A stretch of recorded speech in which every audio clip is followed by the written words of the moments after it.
Welcome, this is Vijay from Dino Code Academy. So in this lecture we are going to design the XML part of our application. So let's start this lecture. So head back to Android Studio. So you can see that I have already created an empty activity project inside the Android Studio. So you need to also do that. So when you create an empty activity project inside the Android Studio, so you will get two files. The first is activity main.xml and the second is main activity.java. So I have created this project by using Java. So in this whole project we are going to use the Java. So before I start coding, we need to add first some dependencies. So open your module.applevel Gradle file and at the end of here just make a little room. So I need to copy some dependencies. So first dependency that we want is a card view dependency and the second we want is a design dependency. Just I'm going to paste it here and you can see that it gives us an error. So we need to make sure that all the versions are same. So copy it and paste it here. Then again paste it for here also. And after that just click on this sync now. So it will sync the project.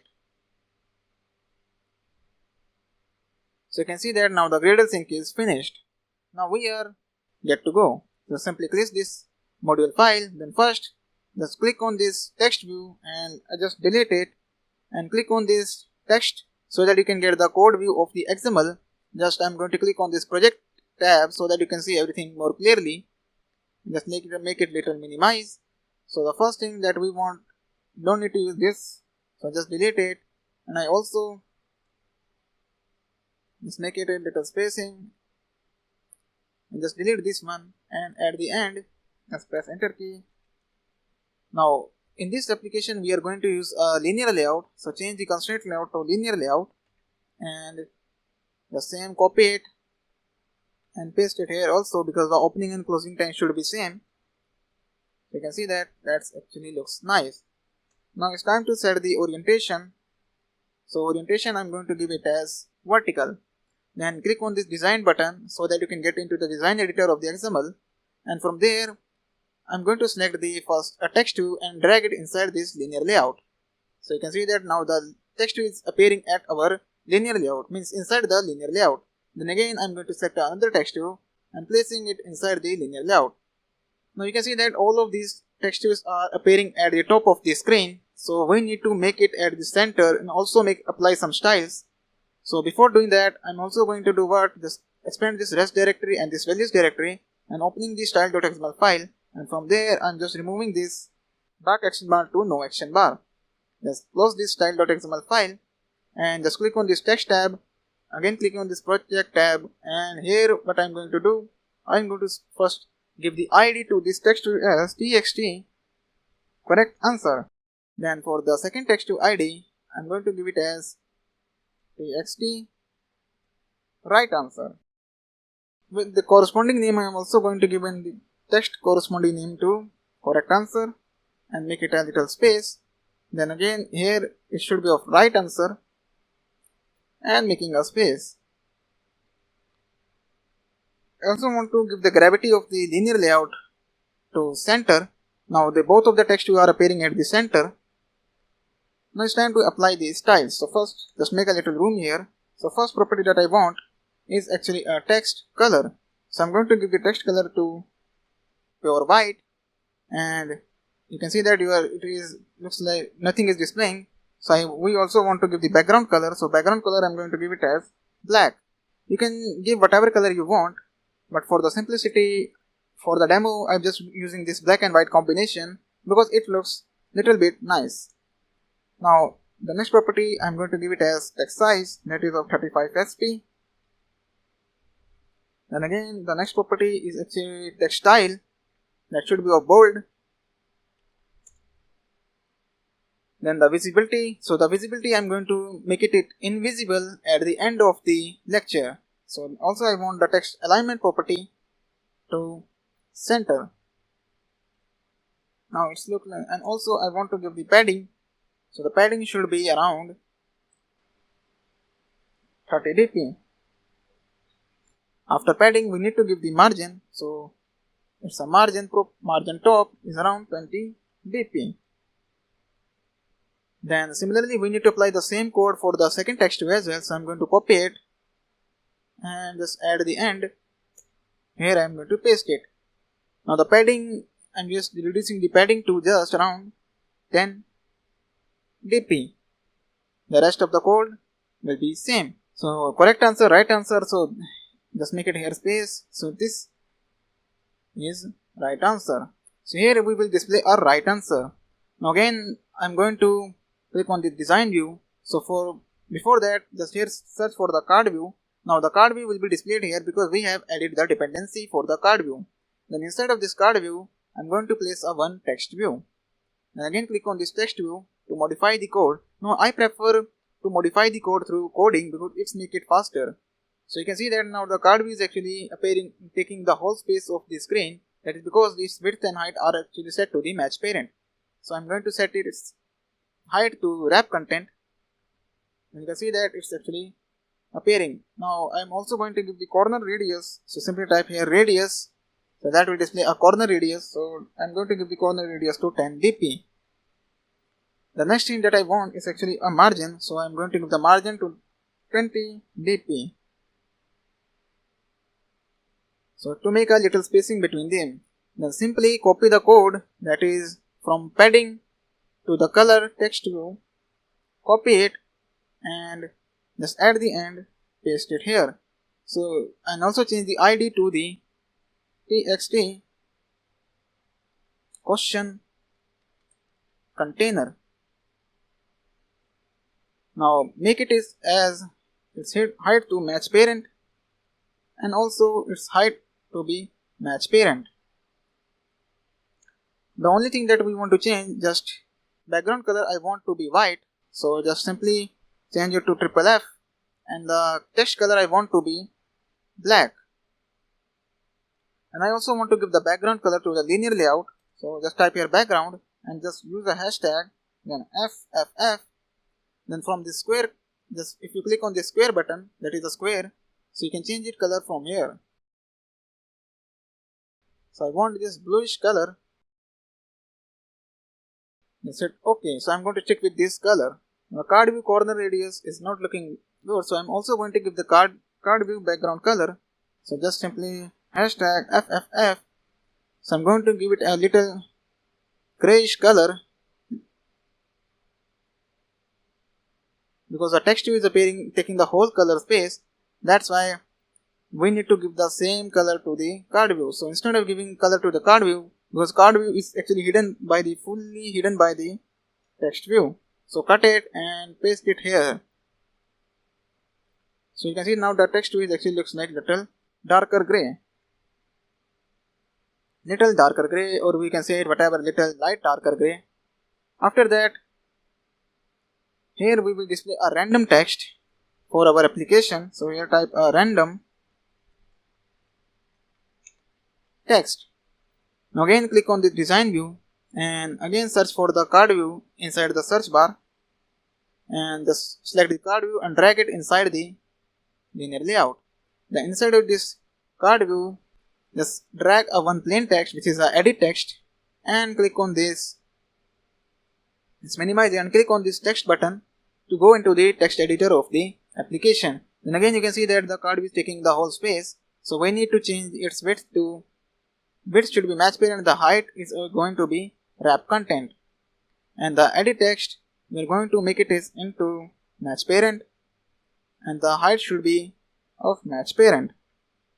Then again copy the corner radius property and margin top property from the previous card view and paste it inside this card view. Now for the edit text, simply copy this text color property to the padding and paste it inside the edit text. So you can see that it looks like a button that's not looking good. So just change the color to the bright white. Instead of text, we want to here make it hint so that user don't need to delete the text and then type it because it's irritating. So I'm also going to display a enter message. So here I will type enter your text, so that user can get the idea what user needs to type here. After doing that, the margin top property, we need to specify the margin top property to 60 dp. After doing that, it's time to increase the padding as well. So I'm going to give the padding to 20 dp, increasing the corner radius to be around 15 dp.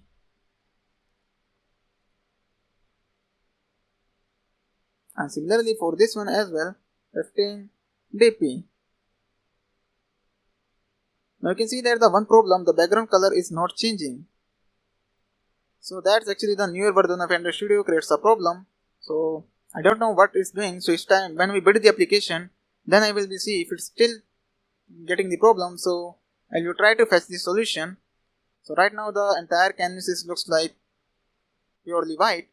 So let me first complete the design process. So maybe at runtime it will display the things correctly. Now here we need to display 3 buttons. So before doing that, I'm going to run the application to see why this background color is not appearing inside my linear layout. So I hit OK. Now you can see that our application is running, but you can see the problem in the design editor. The color is not showing, means the linear layout background color is not displaying. But when I run the application into virtual emulator, it's actually showing. So this is the problem of the Android Studio, and I'm using the Android Studio version 3.1.2. So that's actually the problem. So maybe the updated version will fix this problem. So I'm going to minimize this application, but I also want to change this bar color to be blue. So just copy this color code, and just click on this project tab, just open the color.xml, and from here just simply paste this color to here, and also here, hit then close this code. And what I want to do, we want to display 3 buttons, but you can see that there is very less space is available, so I need to decrease the padding, and you can see that at the top there is a lot more space is available. So before removing the padding, I'm going to place one linear layout here. So for that, just click on this design tab, again is the design button, and just click on this layouts, and from there select a horizontal linear layout and drag it at the linear layout hierarchy. Inside of this linear layout, I'm going to place 3 buttons. So there is the first button, then there is the second button, then there is the third button. Then again click on the text button to go into the XML editor code view, and from there we are going to modify these buttons. So first, the linear layout is automatically sets the weight sum property. So here we will type a weight sum property. So I will type here weight sum, and I will be giving the weight sum property to 3. Then from the margin top, we want margin top around 50 dp. And after that, we need to apply the buttons. So I'm going to style the first button, then I will be copy and pasting the code. So the first thing we want is actually text all caps. So the first property, that text all caps, should be false. Then the second property is actually text style, that should be bold. And then the text size property, that should be of 25 sp. After that, we want to give the text color. So the text color I'm going to give it as pure white, so triple F. After that, there is a background color. So background color I want to give it as red. So first I will type the triple S and F. Then by selecting this pop-up menu, here I can select the red color. And after that, I'm going to give the padding. So the padding should be around 30 dp. So it looks like a little bigger, so I'm going to reduce it into 20 dp, maybe 25 dp. And also text size, I'm going to increase it into like 30 sp. Now the padding is actually seems to be very large, so it's make it into another. Now the padding is actually seems to be little more, it's not look nice, so I'm going to reduce the padding to 20 dp again. So again, if I click on the design editor, so you can see that still not changing the code. That's because the Android Studio problem. So just leave it as. Now again, I'm going to copy this code. Now again, I'm copying this code and paste it into all the other buttons.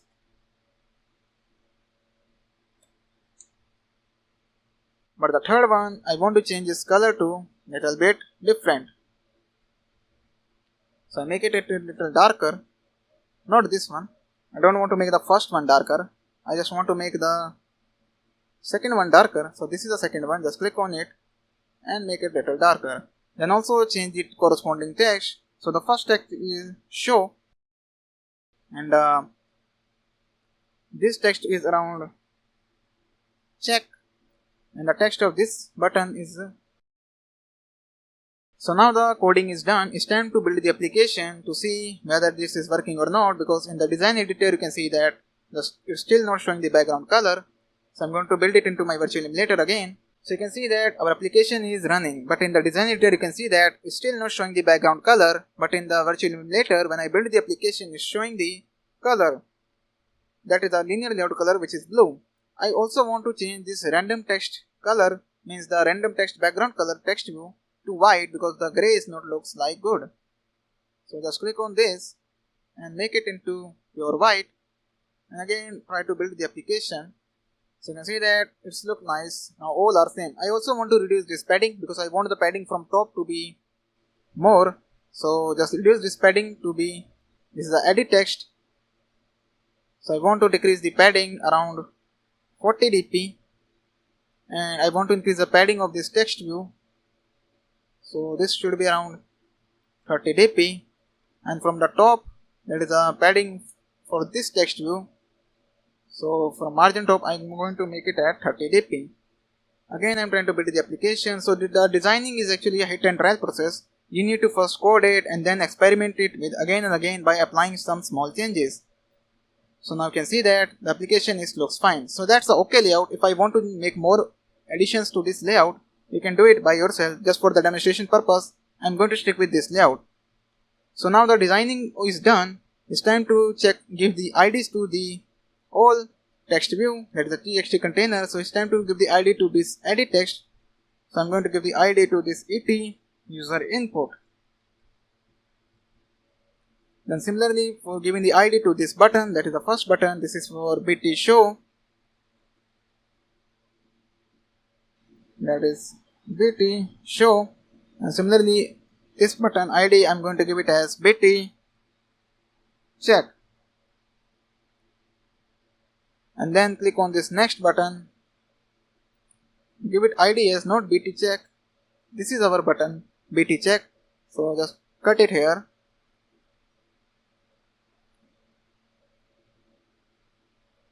And the ID of this button is bt next.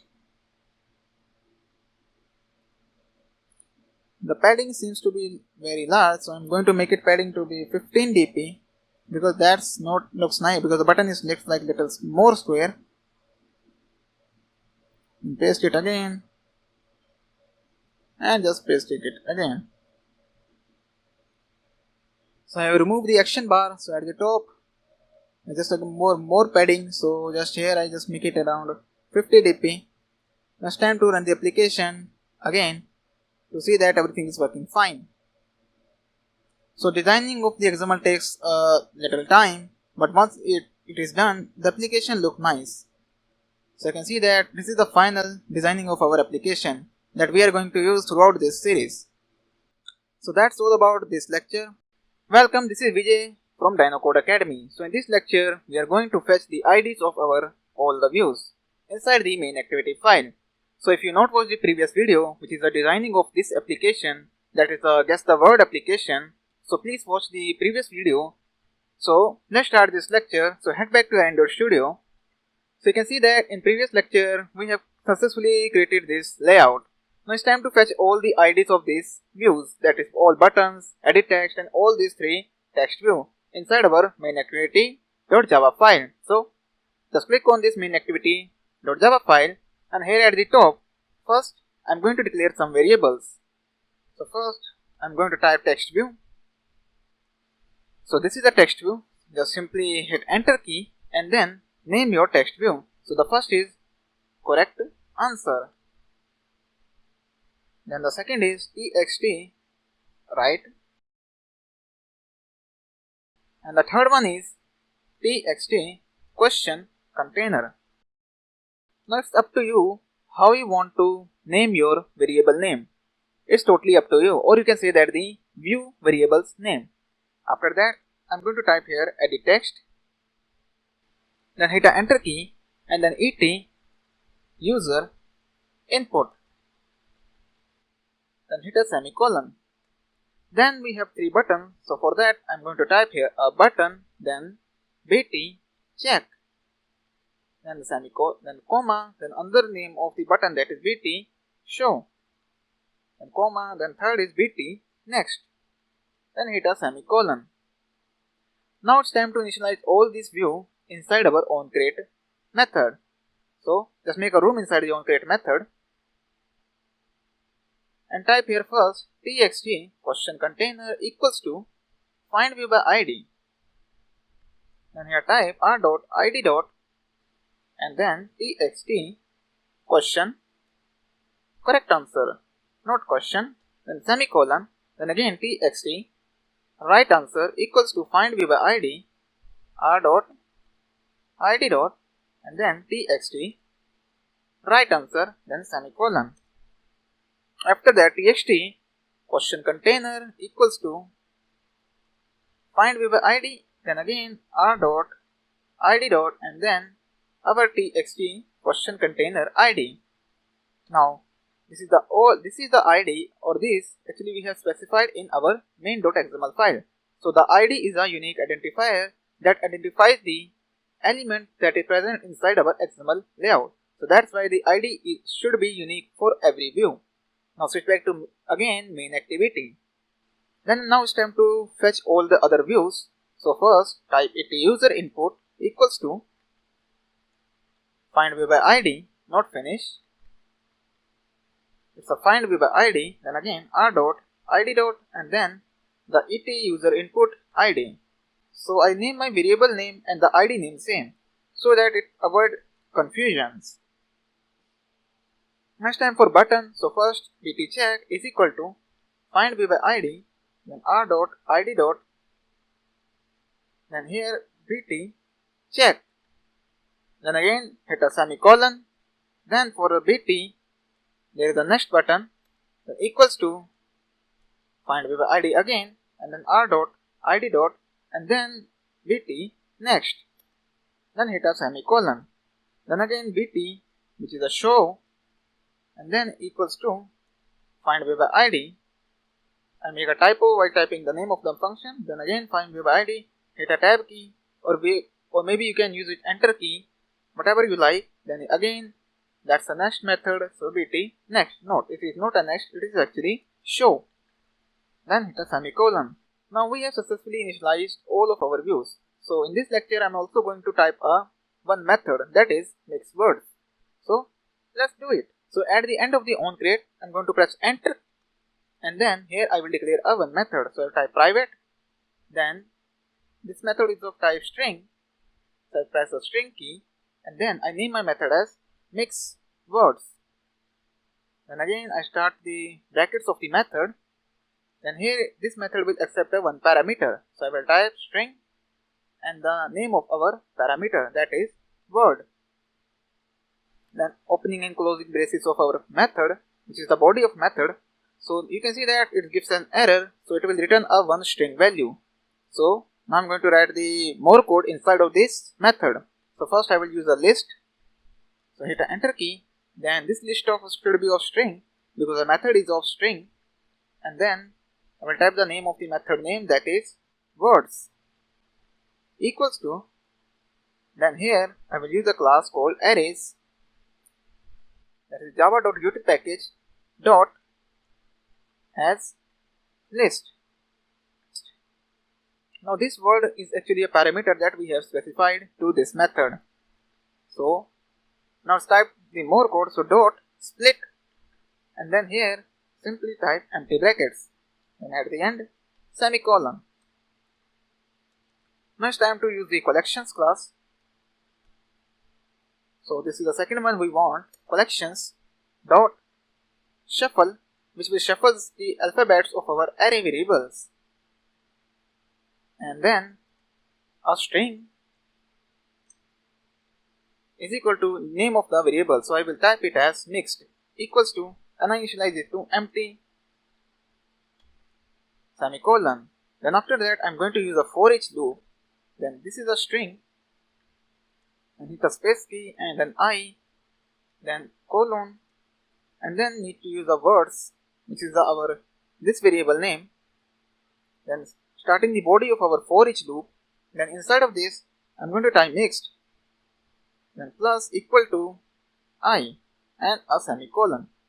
Then after that we need to return the value that is mixed at the end of the for loop. Next and then a semicolon. So that marks the completion of our method that is mixed word. Now at the top of this I'm going to create an array of string. So let's do it. So here first I will write a one command that is declaring.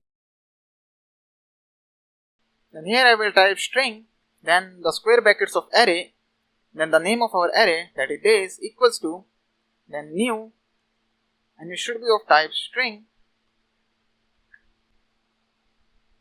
then the body of our string array, and I will mark it as semicolon.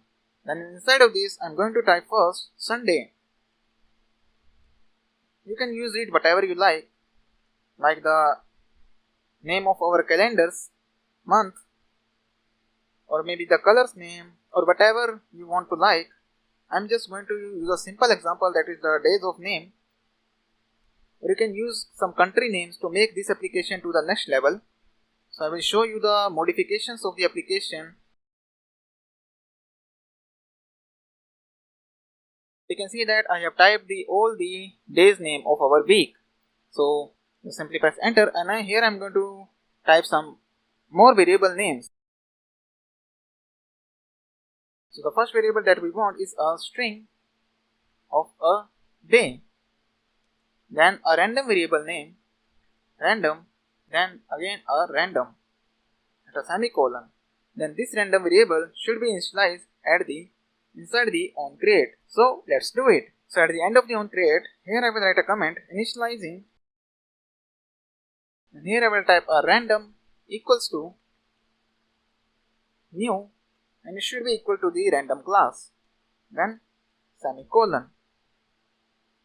So that's all about this lecture. In this lecture we have initialized all of our views, we have declared the array that we are going to use to shuffle the alphabets of the array and display it inside this text view, and then user need to guess the text and type it here, then we will add the functionality. So in next lecture I'm going to add the functionality to all of these buttons. So that's all about this lecture. Welcome to this lecture. This is Vijay from Dynocode Academy. So in this lecture we are going to add the actual logic to our guess the word application. Now if you not watched the previous video, then I highly recommend you to watch the previous lecture of this application. You can watch it and then you can come to this video and watch it again. I'm saying that is because you will get a complete idea what's going in this guess the word application. So let's start this lecture. To head back to Render Studio. So here at the end of the random variable initialization, just press enter key and here type a variable name called day and initialize it to, now this variable we have declared at the top of here. You can see that at the top of the random variable in declaration. Just initialize it to days, which is the name of our array variable name, then the array brackets, and inside of this type a random, that is a variable that we have initialized it at the top, then random dot next int, then random dot next int, and inside of this next int just type the variable name of array again, that is days dot length, and at the end hit a semicolon. Now this line actually does what? It actually randomly shuffle the elements of the array, means the one element of the array. Then after that press the enter key, then here type txt question container dot set text. Then here we will call a method that is mix words, and this method will accept a one parameter. That's why it's giving us an error. Here you can see that it will accept a string parameter. So we will specify a parameter that is day, because we have initialized one array element to this day variable, and randomly it will pick up any one element and initialize it to day variable according to the length of the array. Then after that, inside of the text container we call this method that is mixedword by passing the day as a parameter. Then this day parameter is passed to this method, and the method call actually does here. So the control comes to this private string mixedword method. Then inside of this method it will first create a list of words and as an array list and split it into different alphabets. Then after that, it will shuffle the collections, and then with the use of the string mixed variable, it will initialize each and every loop of the variable and initialize it to this mixed variable. Then after that, this mixed variable is returned, so the value will be returned to here, that is this word, means in place of this body a value of mixed word will be placed. That is a reverse shuffling of the method, means that if there is a Friday, then the alphabets of the Friday will be shuffled in a different way, and that will be set to the text container. So this is the working of this logic, and I know it sounds confusing, but this is the best I can do for you guys, because this comes with the practice day by day when you working with different kinds of application, exploring the codes on the Stack Overflow and different websites. Then you will get to know about the internal working of the application. So enough talk, let's set the listener to the button. So first, I'm going to press some enter key, then here I will type a BT, and first we are going to set the listener to our check button. So I'm going to call set on click listener, then here I will type a new, then view dot on click listener. It will automatically complete the code for us. Then inside of this on create, we are going to make some comparisons by using conditional statements, that is first if statement. So I will type here if, then it user input dot get text dot to string. We are going to convert it into string dot equals ignore case, because we are going to ignoring the case whether it's an alphabet or whether it's in capital or in small case. Then here we will compare the value of our day variable, that is this one. Now opening the closing braces of if block. Now inside of this I'm going to first type a toast statement, toast dot make text. So I can use this toast that automatically created for us. And here I will type you are correct.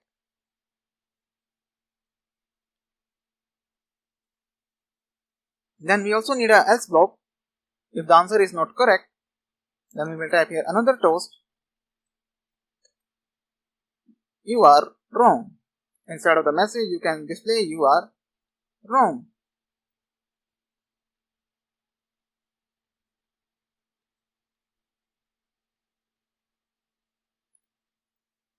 So that marks the completion of the code for our check statement. Then after that we also need to do some work.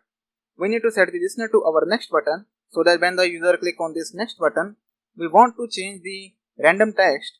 So let's do it. So first, at the end of this on check listener, I'm going to type here BT, that is next dot set on click listener. Then inside of this new, then type view on dot, so it will automatically complete the code for us. And inside of this next button, first just simply copy the code that we have already written, because we again need a reshuffling code of the alphabets. Just paste it here, and inside of this we also need to handle some cases.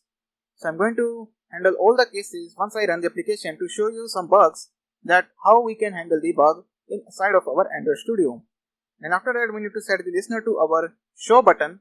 So that is BT show dot set on click listener, and here type new dot view dot on click listener. But before that we need to make this both this correct answer text view and this is the right answer text view to invisible.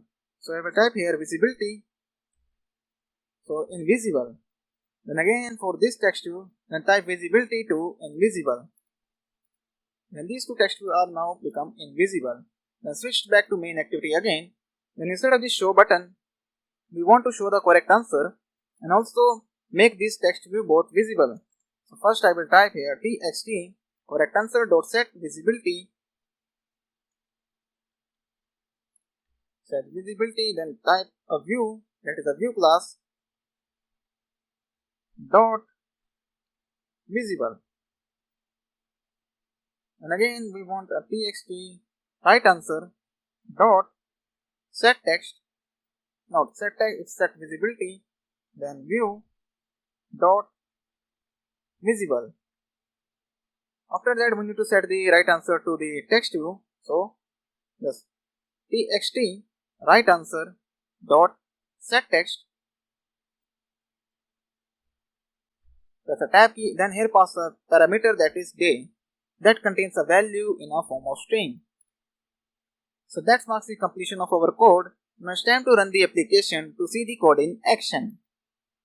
So I'm going to run it into my virtual emulator that running a API 28 and having an Android version Android 9, which is a Pi. So hit OK and wait for the Gradle build to finish. So here you can see that our application is now running. So just type it here, Tuesday. So when I click on this check button, so you can see that you got it. So when I click on this show button, so it will show the correct answer, Tuesday. But here's the problem. When I click on this next button, so you can see that the next text is appeared, which is the Thursday, I think. But this correct answer and this Tuesday still appear, and also this edit text is not empty. So we're going to handle these cases so that our application will become bug free.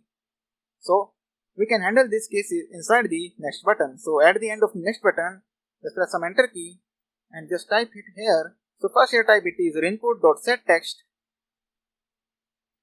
to empty. After that, press enter key and then here type txt right answer dot set visibility, then again type view dot invisible at this point of time, because we want to make it again invisible so that user can't see the answer again. Not view dot invisible, it's actually invisible. Now we are setting it to invisible so that the previous answer which will be visible will become invisible. So now it's time to run the application again to see that everything is working fine. So here you can see that our application is now running again. So I will type it here Monday, and if I click on it check, then you can see that you are correct. Then again if I click on this show button, so it will show the Monday as a correct answer. Then if I click on this next button, so you can see that our edit text will become empty and also the text will become invisible. So if I click on here again Monday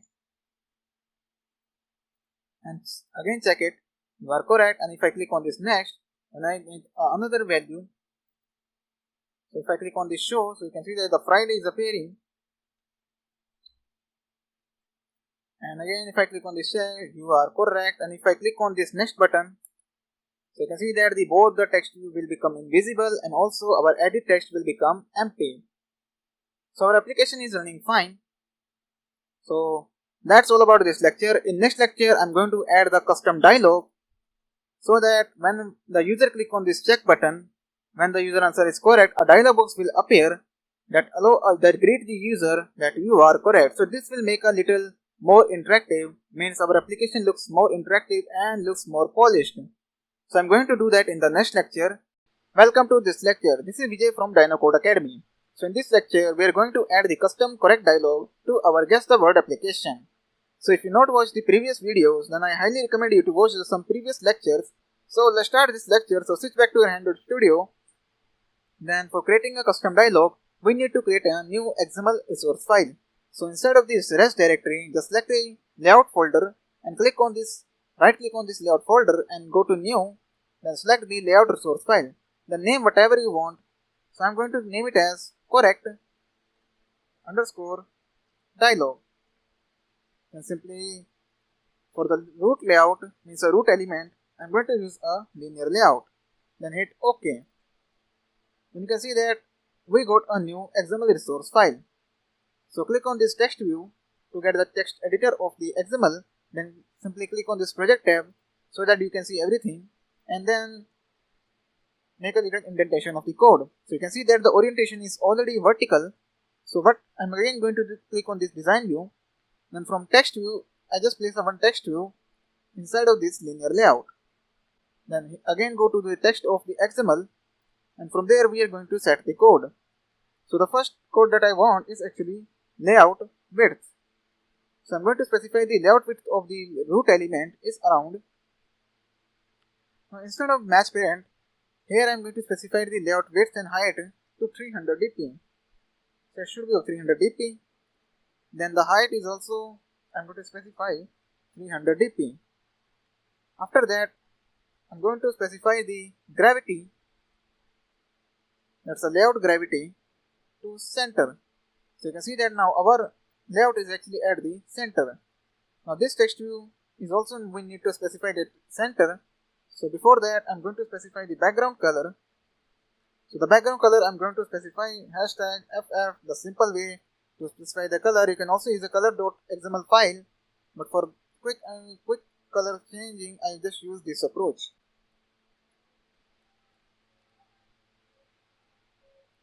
Then stick with that color, and after that inside of this text view let's first type a text color that should be of white. Then specify the layout gravity to this text view as well and center. So it's not appearing at the center. So we need to place this text view inside of one linear layout. So again I'm going to type here linear layout. Then the content should be wrap content. Then cut this text view. Just cut it and paste it inside this linear layout. After that, I'm going to specify some more properties, that is text style. First I'll specify text style, that should be of 40 SP. And again I'm going to specify the text style, which should be of bold. Then margin top and margin bottom, these two properties I'm going to specify. The margin top should be 20 dp and the margin bottom is also 20 dp. And the text I'm going to specify is correct. Then after that, also I want the text alignment to be center. Now it's time to specify the orientations. That's why it's not giving. So orientation I'm going to specify horizontal. And the height is also of wrap content. And layout gravity.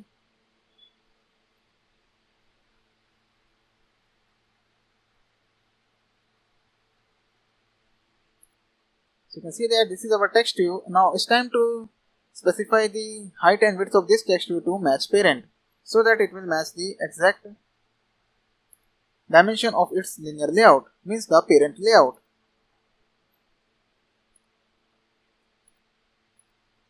So this is our text view and this is our linear layout. Now I am going to cut this color, background color. Let's cut it and paste it inside this linear layout. I want to match to this location, so for that layout width should be of match parent. Now it's look okay for me. That's the thing that I want. For background color of this linear layout, I am going to specify hashtag FF and just a little gray color. Not darker, just a light dark color. That's okay, and I will stick with that color. And I'm going to click on this design view. So designing take time. It is actually a hit and trial way. You just need to experiment with the code. So just close this hierarchy and I select the text view, expanding this, and from there just select the text view and drag it outside the linear layout. And then I also want a one button. Drag it outside the linear layout. Then again click on this text button to go into the text mode of the XML. And first select this text view. So the same property that we have specified here, from text color to just copy and paste it inside this text view. Now it's time to change the color. So the color I want it black, so type 3 times 0. And text size I'm going to reduce it to 20 SP. No 20, is around 25 SP. Now the text should be changed to click on continue.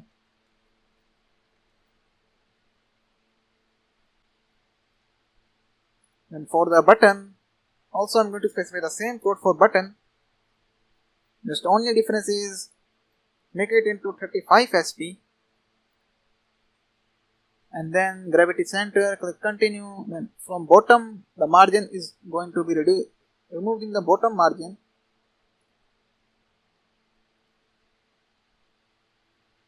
Margin top should be around 30 dp. Now I will increase it to 50. Then also I think it should work 60 as well.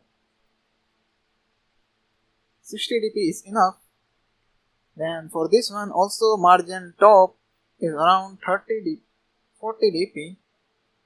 Now this is the uppermost, this one, not this one that I want. This should be of 40 dp, and just reduce the margin top property of this to 50.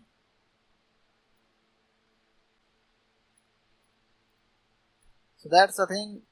Click on continue and just increase the text size to 30 sp. That's okay. Now it's time to give the color to this button. So first type here background color. So just type it hashtag FFF, and for the color that I want is same color that I have specified to this one. So this is the background color. Copy it. You can experiment with the color whatever you like. Just for the demonstration purpose I am going to use the same color. And another property that I want is text all caps to false. Then for the text I am going to change it to continue. Also specify the ID to BT. So yeah, the designing of the dialog is done. Now it's time to use this dialog inside the main activity. So switch back to main activity. Then so here we are going to call our dialog. So inside of button check.listener means BT check.listener, just inside the if block when the condition is true, just remove this toast. Then first here type dialog. So simply go to the third one, dialog, and then create a variable of this dialog. So it should be of dialog, then equals to new, then dialog. Then again here you need to pass the context, that is main activity dot this. And after that add a semicolon. Then simply hit a dialog dot set content view. And here pass the layout file name, that is r.layout, because our dialog exists inside this layout folder. So this is our dialog, this is layout folder. So after that the name of dialog, that is correct dialog. So that's actually our layout is now fetched. Then by here need to create the button variable. So then type BT and then type it here hide equals to, you can name it whatever you want. Simply call it here the variable name of dialog, that is this one. So simply call dialog dot find view by ID, then r.id dot, and after that type BT confirm dialog the ID of our button. And after that type here dialog dot show. Set the listener to this BT hide variable, means the button. Then type here BT hide dot set on click listener, then type it here new view dot on click listener. Then it would automatically complete the code for us. And instead of this type a dialog dot dismiss. So the coding is done. Now it's time to run the application to see the code in action. So I'm going to run it to my virtual emulator. Simply hit OK.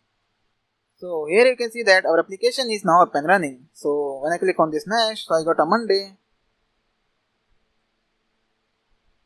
So it's actually ignore case sensitive, means whatever, if I type in capital letters then it will actually ignore it. So if I click on this check, so I can see that correct, click on continue to continue.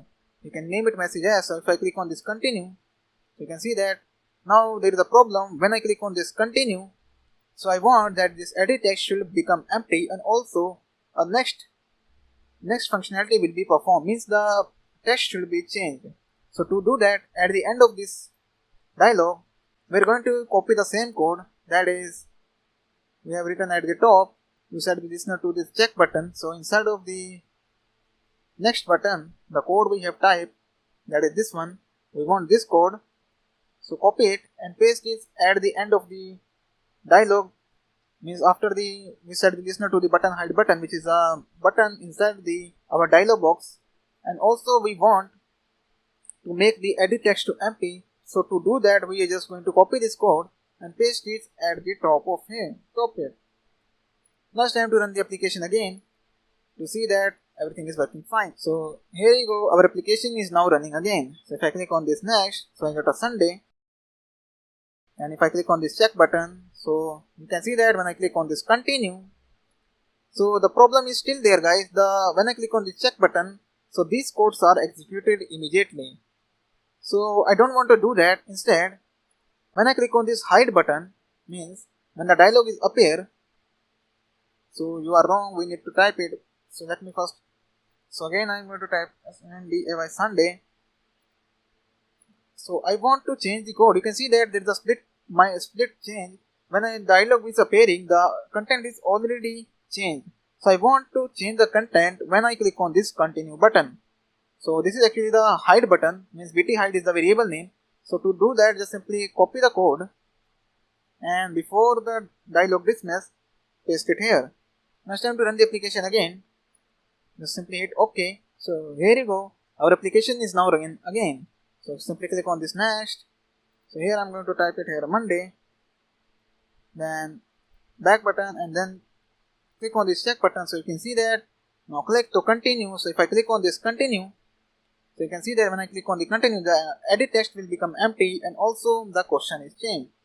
So you can make this application to more interactive by adding some scoreboard or also the timer. But for the timer, this is not a good to implement the timer because this is a typing application. So if there is a word is more complex and user has to guess the word, it will take time. This is actually we are using the name of the weeks, like Sunday, Monday. So that's are easy. But if you are actually implement this application to the more complex level, like you have added tons of words which are more complex to guess, so the timer should not be idle for this application. So you just need to add a score button. You can add a here coins listing. Whenever user perform a correct, you can give the chances like 5 chance to user to make a mistake, and after 5 chances were over, so you can just simply complete, you can display a game over dialog and then redirect the user to the different activity where the details of the play of the user are displayed, means a user score list. So you can modify it. So that's all about this lecture and that's all about this video. Welcome to this lecture. This is Vijay from Code Academy. So in this lecture, we are going to build the simple calculator application by using Java inside the Android Studio. So let's start this lecture. So head back to Android Studio. So I'm using an Android Studio version 3.3.2. To create the simple calculator application, I'm going to start a new Android Studio project. So click on this Start a New Android Studio Project, and from there a new dialog box will pop up. Then from there you need to select your activities. So you can see that we have lots of activities. So I'm going to use the empty activity as a default activity and then click on Next. So make sure you have selected your Java as a default language. You can also create the project by using Kotlin. So I have also have the Kotlin variant of this application. So if you want to watch that video, the link is in the description. Just simply click over here to change the location of the saved project. So I'm calling it here simple and hit OK, and then select the simple calculator and click OK, and then again the package name is I'm going to use the dynocode.myapplication.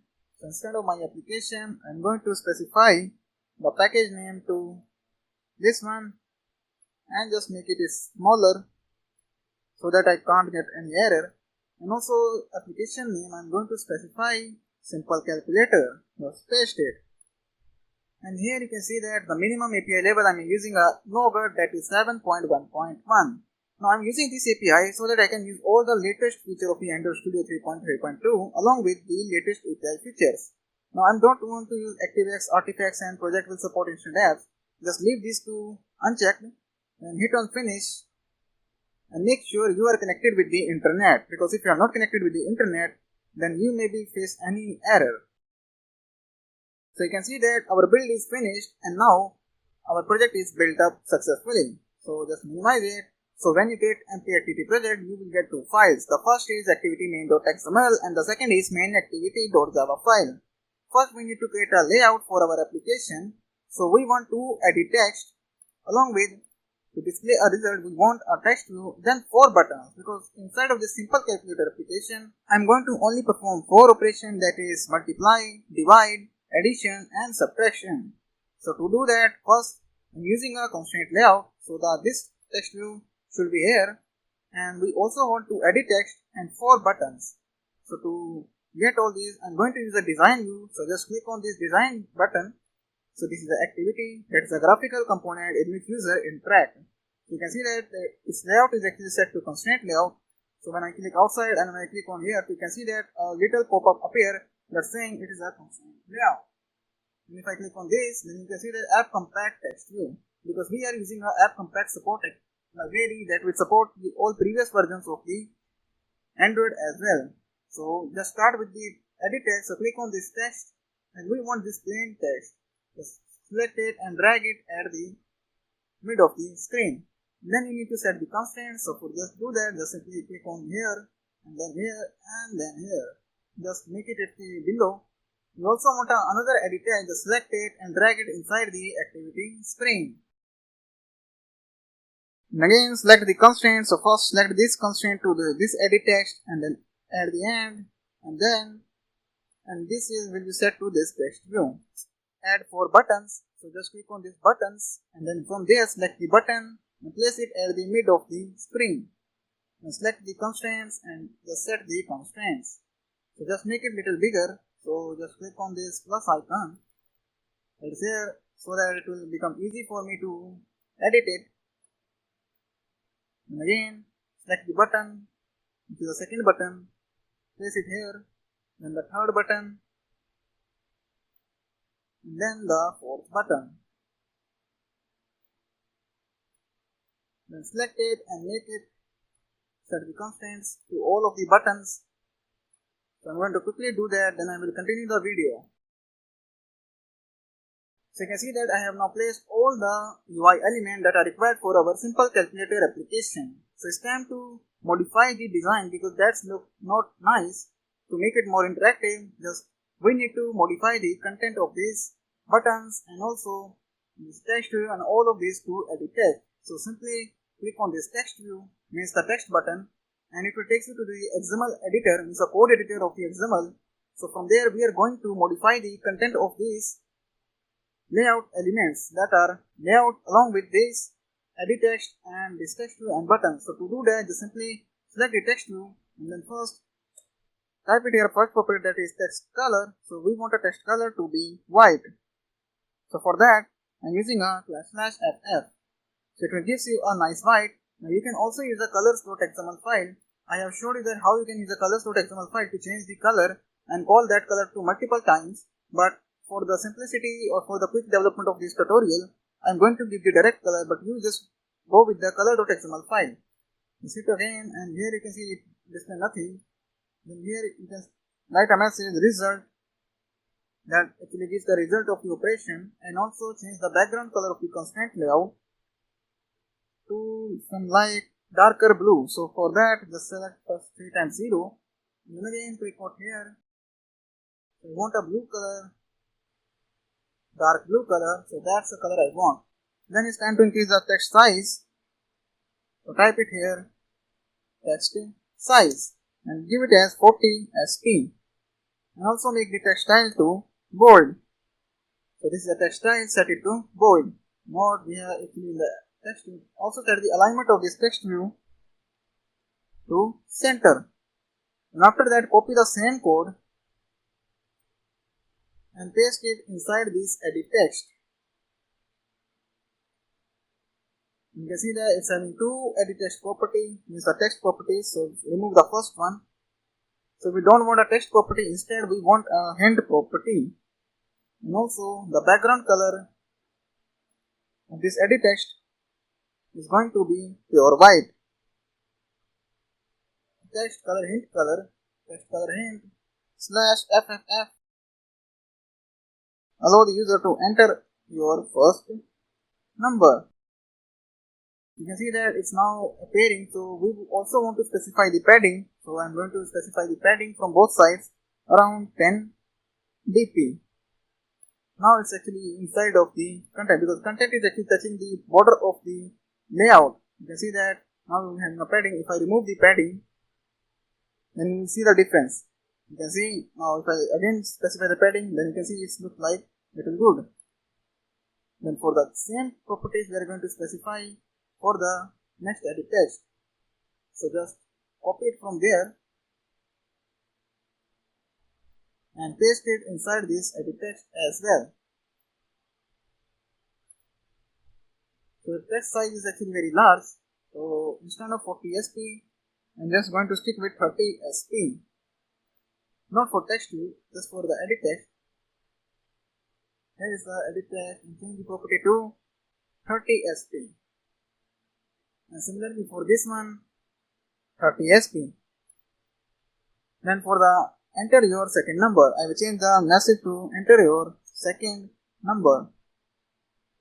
Now the designing of our text view and both of the edit text is actually done. Now it's time to modify the design of this button. So first I'm going to select this button and just paste the same code that we have copied. So instead of enter, we will specify here add, and the text size should be of 30 sp, but we also want the height to be match parent. And for the color, I'm going to give it the color of the background.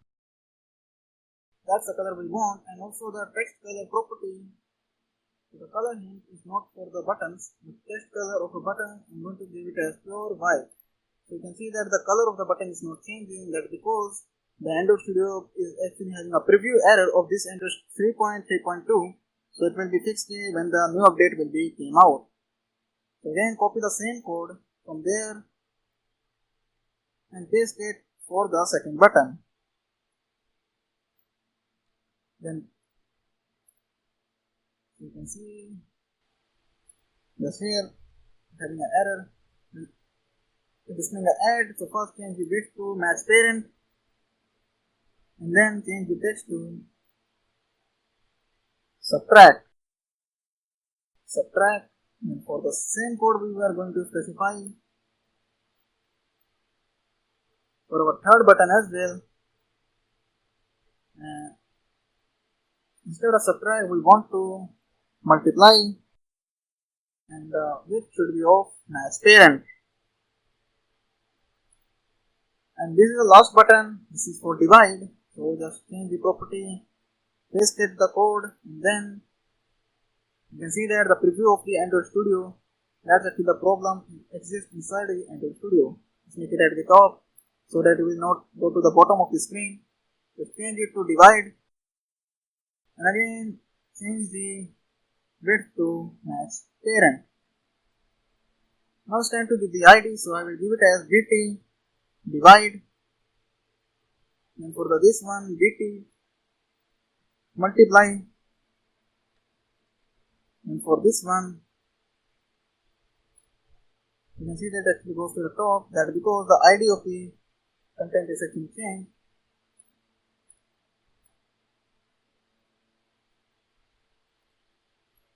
Again need to set the IDs, and for this one bt multiplied, and for that one is actually going to be bt subtract, and again that goes to the top. That because the constraint is actually not set.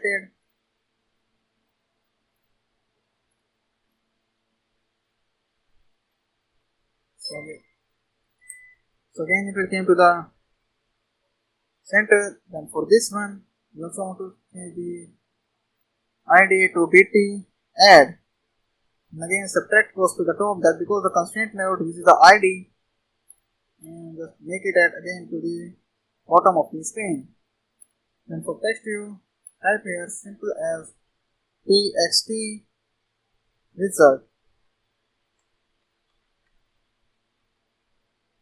Means next point of time add is goes to the top, and because the constraint layout uses a text view as the ID.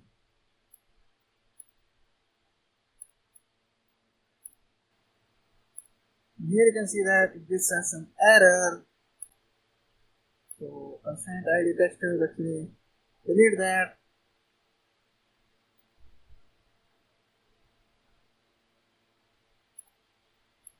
Set the constraint. For this one we set the constraint.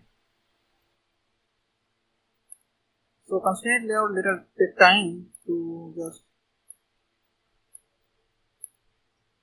yeah, the designing is done. Now for this to edit text, I also want to change the IDs. So this one is et edit text 3. So just type it here et. Type it here et.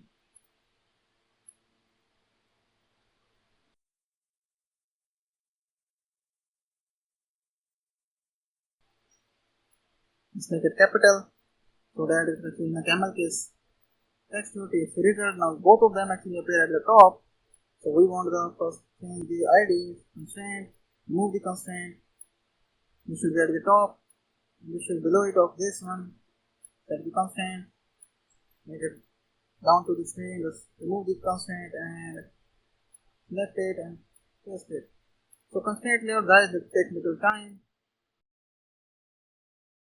So that's the layout of the application is done. Now it's time to run the application to see the code in action. You can see that the error is actually in the preview of the Android. So I'm going to run the application to see that everything is working fine. So I'm going to run the application into my virtual emulator that's running a API 28, that is Android 9, which is an Android 5 version. So hit OK. So here guys, you can see that our application is up and running. So you can see that the color of the text view is actually a little darker, but the edit text and the divide actually goes to the bottom of the screen because there is too much spacing is available here. So I need to change the spacing, just make it to this top and just make it to this one actually top. So the constant. It's time to run the application again. So click OK. So you can see that now it's look nice. Now still it's not appearing properly. So what I can do, I can just move it to a little up, and I can do one more thing, just move it to top little bit. And I also want to remove the action bar because I don't want to use the action bar in my application.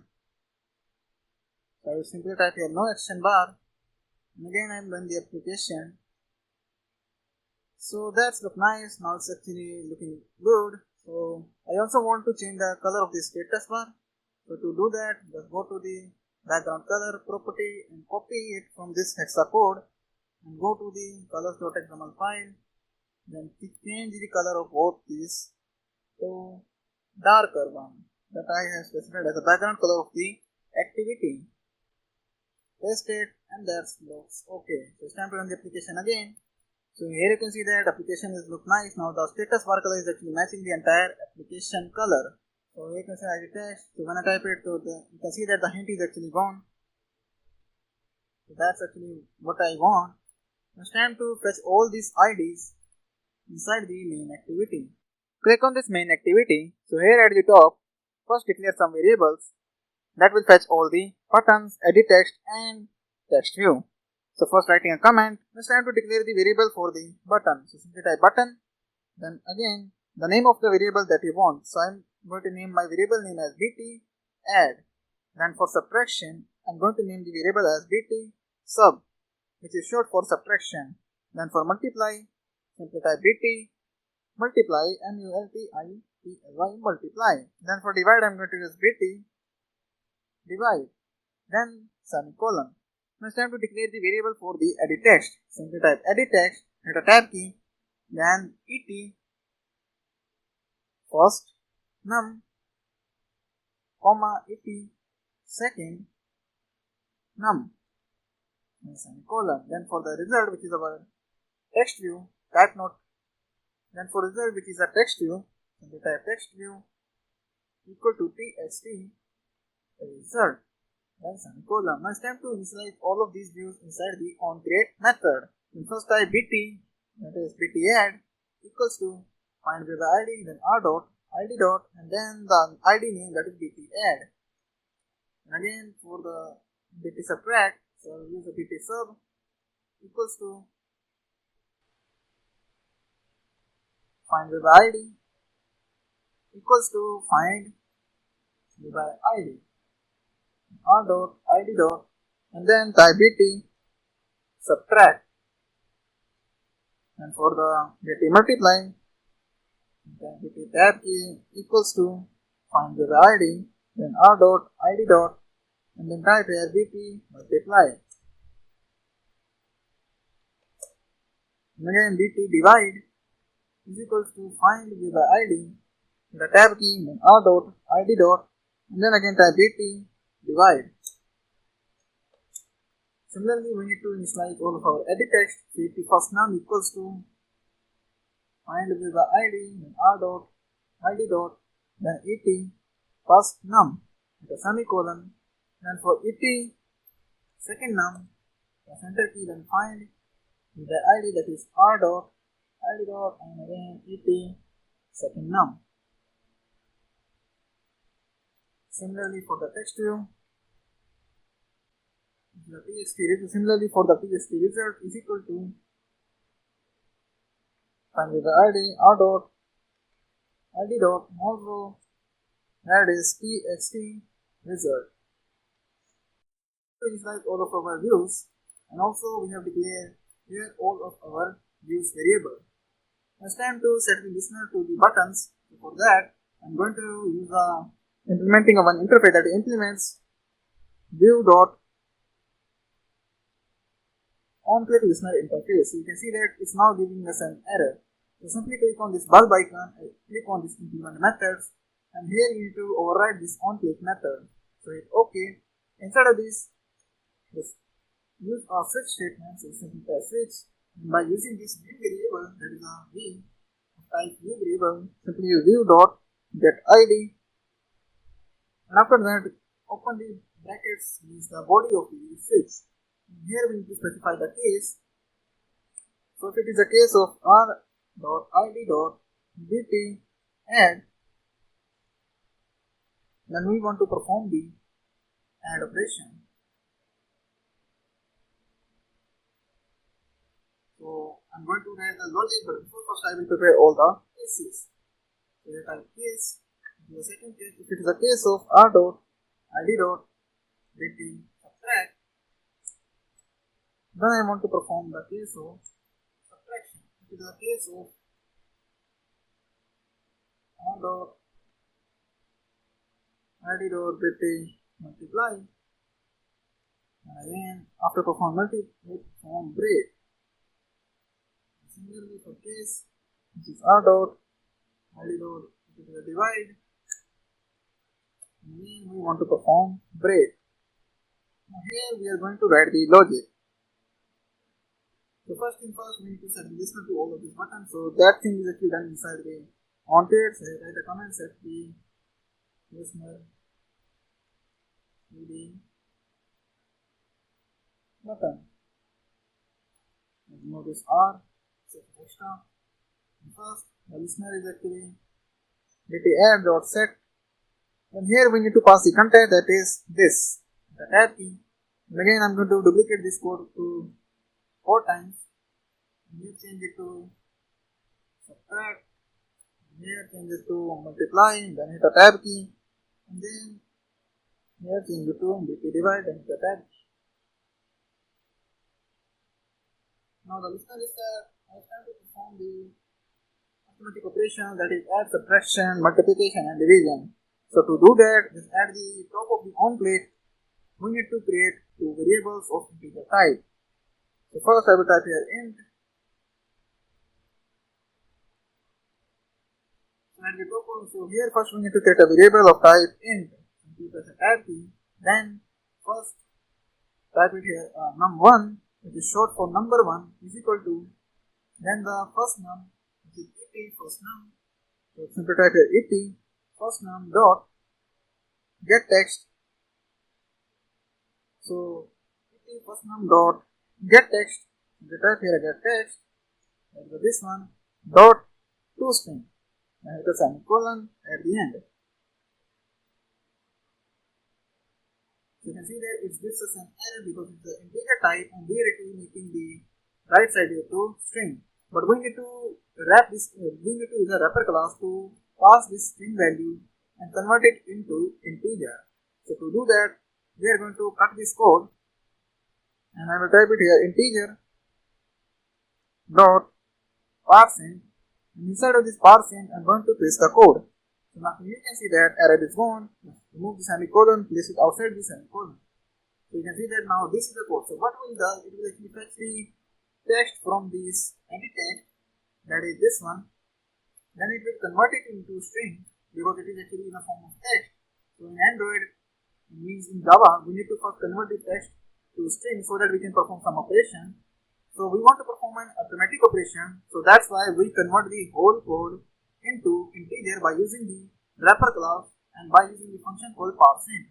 So parseInt will actually takes the parameter which is in the form of string and convert it into integer. Then the left hand side and the right hand side both are integer. So that's now the code is actually fine. Similarly, make the duplication of this code again by pressing Ctrl D at the end of this line, and here changing the variable name to num2, and then change the first name to into second num. That's the code that we are going to use. Now inside of these cases is the add case. What we are going to do first, we will here declare a variable that is int result equals to. Now we can perform a simple addition of these two numbers. First we will type here num, which is a num1, press enter key, and then the plus symbol which is used for addition, and again for num2, and then a semicolon. Now it's time to set the result to this result variable, that is this one. So to set the result, now this will actually perform the addition operation, and we are going to set the result to our text variable, so simply called text. And here we need to pass the, and then we will specify the real, and then it will accept one parameter. So simply pass a result and capital result. But you can see when we execute this application, we will get an error. So what I mean, if I try to run the application, then I will show you the error.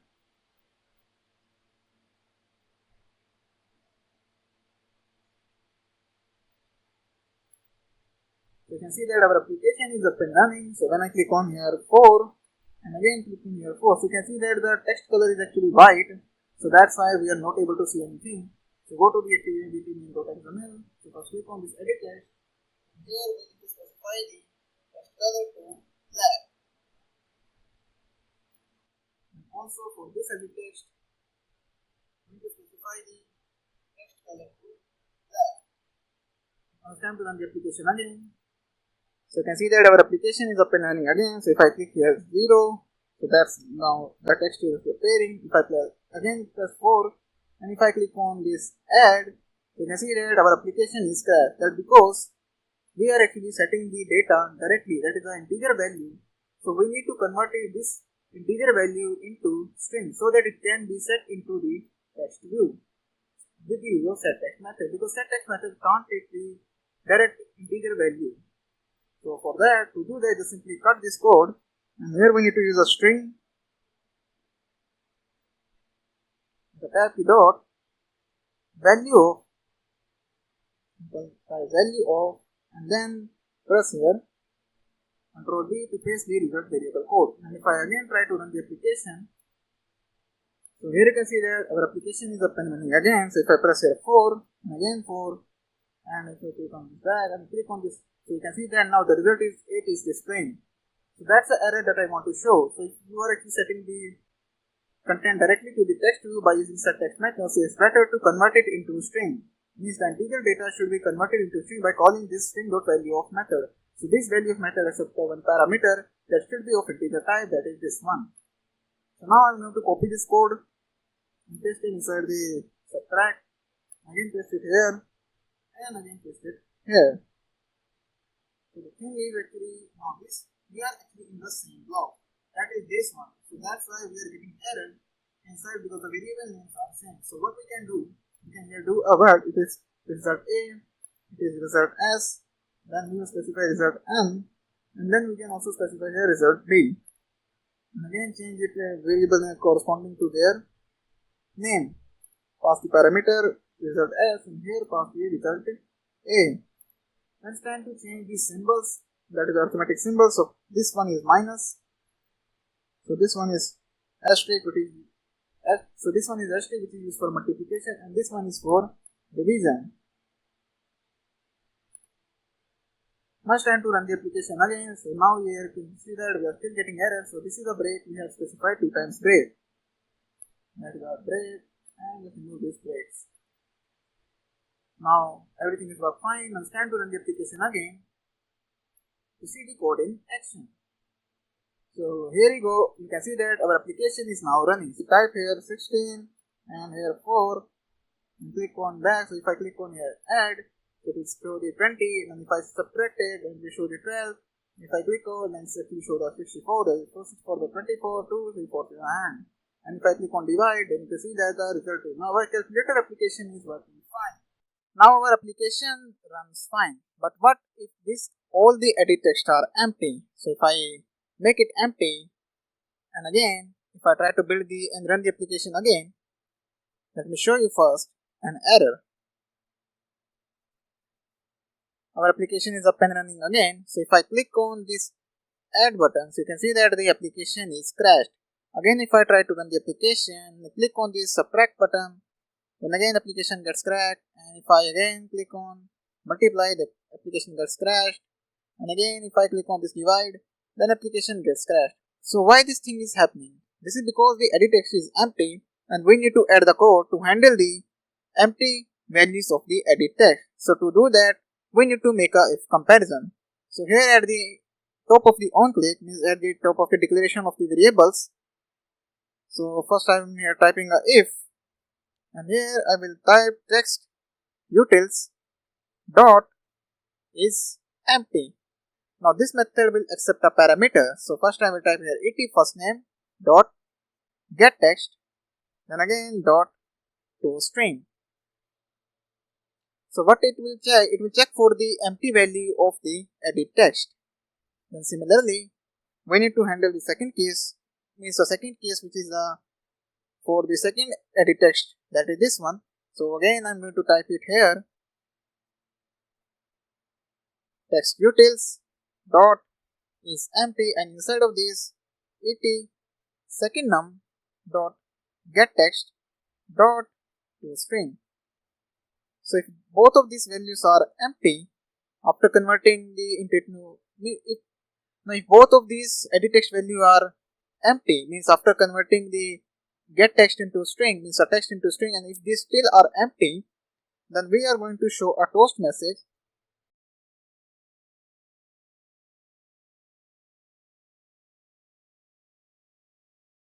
And after that, we also need an else statement. So else, opening and closing brackets of else, then all of this code should be inside of this else statement. Paste it. Now everything will be work fine. So if I try to run the application again to see the code in action, so here you can see that our application is up and running again. So if I click it here and I type 20, and here I will type 4, and if I click it here add, so you can see that it's showing 24. Click on subtract, then multiply, then divide. Now if I make it empty again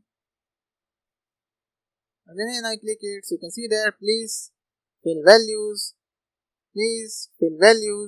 and still please fill values, and again if I click on divide, so it is appearing a toast message. So that's actually handle the empty values of the edit text. So that's all about this lecture. Welcome to this lecture. This is Vijay from Dino Code Academy. So in this lecture we are going to start the designing of our application. That's a long story application. Now the designing of this long story application is the most important part. So in this lecture we are going to design the main screen of our application. So let's start this lecture. So I have already created an empty activity project inside the Android Studio by using the Java support. Now if you want the Kotlin version of the application, the link is in the description where you can check it out and see how this application is also created by using Kotlin. So when you create an empty activity project inside the Android Studio, you will get two files, the XML file and the main activity file. So for designing the layout, we need to just simply switch to the activity main.xml, but before we need to paste some dependency. So just expand this Gradle scripts and go to the module level Gradle script, that is a module level build.gradle file. Open it, and at the end just we need to paste some dependency. That's a circular image view dependency that is needed for our application. Just copy it and just here simply paste it and click on the sync now and make sure you are connected with the internet. Now if you want this dependency, I can give the link inside the description where you can check it out from there. So just click on this link now and make sure you are connected with the internet. Otherwise you will get some error because the Android Studio will try to download some files. Now I will continue the video because it will take a little time. So here you go, our sync is now completed. Just minimize it. Now this is the dependency that we want. Just close the app level module.gradle file, and now we are ready to go designing of our application. So I'm going to click on this project tab so that you can see everything more clearly, and just make it little smaller. Now it's time to design the layout of our application. So first delete this text view because I don't need it anymore. Just delete it, press the delete button, and also change the constraint layout to relative layout because it makes easy for us to make the layout. So and press the tab key, then you can see that now our constraint layout changes into a relative layout. Just delete this one. Now from there we need a one list view. So just simply you can see that when you type the list view, it automatically pop up. Just simply press the tab key and it will ask for the width. So I will set the width to match parent and height to be the wrap content. Just press enter. Now specify the ID as well. So ID I am going to give it as list. So that's the thing that I want. Now it's time to specify the margin bottom. So the margin bottom I am going to specify 40 dp. Now one thing remember, if we want to specify the padding and margin, then all of these are in dp, that is density independent pixel, and for text size and we use a sp, that is scale independent pixel. Yeah, scalable independent pixel. It's actually whatever you want to say, but for margin and padding we use dps. Then again we need a margin from top, that is margin top. Just type simply here margin and it will automatically pop up. So the layout margin top, and I will specify it to 20 dp. One thing we also need to do that, it's actually we need to just click on this project tab and expand this rest directory and then this values directory, and just click on this style.xml file, and from there just change this dark action bar to no action bar so that we can get a wider area to work inside our application screen. Now the action bar will not be displayed. Now before moving forward, we need to create a one resource file inside this layout file. So just right click on this layout folder and go to new, and then click on this layout resource file. Then from there I'm going to use so we need to create a custom toolbar. So for that just change this to toolbar. Just simply select this Wigit 7 toolbar and then type it here toolbar. Then click OK. After that you will get this file, that is toolbar.xml. So just double click it and get into the design view, means the text view of the XML code, and here we need to make some changes, means some indentation. Just press enter key and then again press enter key. So this is the toolbar that we were going to use. Now I am going to set the background color to this toolbar. So just simply type background, hit a tab key, and then again for background color you can use the colors.xml file, or you can also type the background color directly. So the best way to specify the color is hashtag and then type 3 times 0. So I am not opened my number block, so just add here 3 times 0. So you can see that now the background color is actually black. Just click on this square button, means a square icon, and from there you can select the color. I'm going to select this color and make it little dark. So this is the color that I want for my application. Now inside of this toolbar we need to place one text view and image view. To do that just simply press enter key. So the first thing that you want, make it into wrap content. After that we need to do it what here, just simply type here text view. Select a text view. So this is a text view, and all it should be, now the width of this text view should be wrap content and the height is also wrap content. Then type the text as story app. That's a long story app. And also make spacing, because I have the way to type the text in the camel case typing. So just make it space. Now you can see that the text is now displaying. If I will just zoom it, so here you can see that now we need to actually modify the code means we need to make it little more bigger so that it will become easy to visible. So to do that, just simply type here text size. So the first thing is text size. So this is a text size property. Just select it and make it into 20 sp. Now it will be little bigger. So we also need to make it bold. So for this we need to use a text style property. So again type text style property to bold. Now we need to make it into center, means that this text view is actually at the left hand side. So we need to make it into center. So to do that, just simply type it here gravity. So just tap it and just prefix the gravity with this layout. Copy it and paste it at the middle of this layout gravity and just type it here center. Now our text view is actually appearing at the center. Also the text is not visible because it is in black. Just type it here text color, press tab key, then hashtag FFF. So this will actually make our text view color to pure white. Now still is not visible because the background color is also very light. Now it's time to just make this color to little darker. So just click on this square and the color window pop up. So from there just simply select this darker one. And just now just again switch to this, just darker.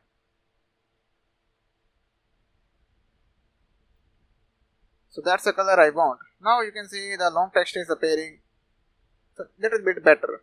Now it's time to add the image view. So for that simply type image view, so capital I, that's the image view automatically appearing.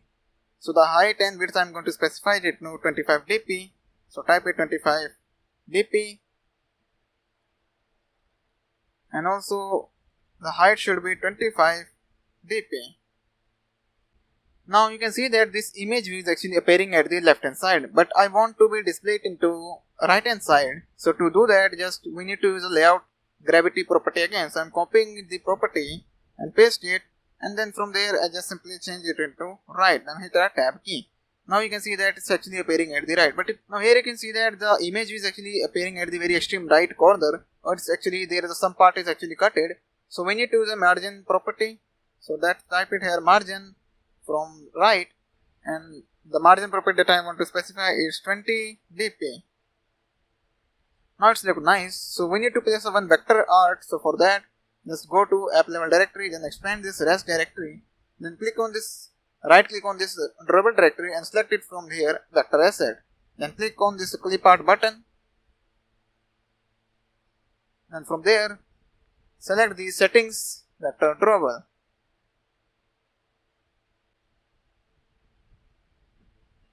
Just simply type it here settings. So here is our settings. Just simply select it, click OK, and then click next, and then click on finish. Now our vector drawable is actually added. Just double click on it. So it's actually black. So I need a white one. So just click on this and select it here and make it full white. Then again go to just close this here and just again switch to the toolbar, .xml file, and then here type background. So simply type background and just simply add the rate drawable and then select this.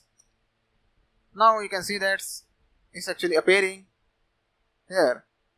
So now that our toolbar is now completed, and we just need to call this toolbar inside our activity main.xml.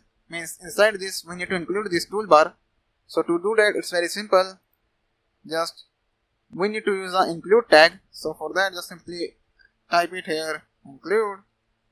So I'm typing here include, and then after that need to specify the ID. So I need to specify the ID to this toolbar. So just go to the top and then here specify the ID, and then type it here toolbar. Then we need to use this ID inside this include tag. So just first here simply type ID. So whatever you want to include, it's just with the help of ID we can include it. Then press. And after that we also need to specify the layout, because we have now, because at the end we want a layout. So we need to use a layout property. So there is a layout. So this one's, that is layout, the third one that we want, and then type it here @ layout, and that's is automatically showing us. Simply press a enter key. Now you can see that inside our list view, and now you can see at the top we are actually having our toolbar. This is how our toolbar looks like. So that marks the completion for this lecture. Welcome to this lecture. This is Vijay from Dino Code Academy. So this is our second part of our long story application. So you can see that this is the code we have completed in our previous lecture. And you can see that we have also completed a toolbar, and we call this toolbar inside this activity main.xml by using include tag. So now it's time to complete the activity main.xml design completely. So for that we need a linear layout here. So type it here, linear layout. Not smaller one, just capital one, that is the linear layout. Then width should be match parent and height should be wrap content. Now you can see that it's giving us a warning because we have not specified the orientation. So we need to specify the orientation of this linear layout. So I'm going to specify the orientation to vertical. Then there is a couple of code we need to write it more. The first thing that we want is a gravity. So I will type it here, gravity, and specify the gravity to center. Then the next thing we want a padding, so the padding should be 15 dp. And the next thing we want a text inside of this linear layout. So the another thing that you want to do is first you need to specify it here, align. So align parent bottom, because we need to align this linear layout because right now it is actually at the top. So align parent bottom, we need to set it to true. You can see that now our linear layout jumps it to backward, means at the bottom of the screen. Now we have specified the orientation. Now we don't need this code, instead we want this code inside the text view. I have mistakenly typed inside the linear layout. Just first type it here, another text view. So that is text view, and specify it to match parent, and also height should be match parent. Now it's time to place the code. That's the thing. Now text view is actually taking it here space. Now it's time to specify the background color. So we'll type it here background, and the color code that is actually similar to this toolbar. Copy it from here and paste it here. You can see that now our bottom right comment is actually displaying. Next time to set the text. So I'm going to specify here text, and here I will type it here, write a comment. Simply make it into capital. So that's the thing we want. Now it's actually rendered properly. Also we want to make it into color white, means the color is not displaying properly. So I want to change it to bold first, and then I will change it to text color to be white. And also increase the size of the text to text size, and I will specify the text size to 20 sp. Now it looks very good. So that's all about this lecture. In the next lecture we are going to code the list view item.xml file. So we are going to do that in the next lecture. For this lecture, just simply the tutorial is done. Welcome to this lecture. This is Vijay from Dino Code Academy. So this is part 3 of our long story app application development series. So let's start this lecture. So head back to the Android Studio. So in this lecture we are going to design the list view item XML file. Means every list view requires a list view item file so that it can display the list of items repeatedly by using the adapter. So to do that we need to create another resource file, that is XML resource file. So for creating the XML resource file, just click it here, project tab, and go to the layout folder, just right click it and click on new, and then select the layout resource file. Then set the root layout to here to relative layout. Press a tab key and name the file as list view. Now it's actually a smaller one, you can't specify the XML name to capital, list view item.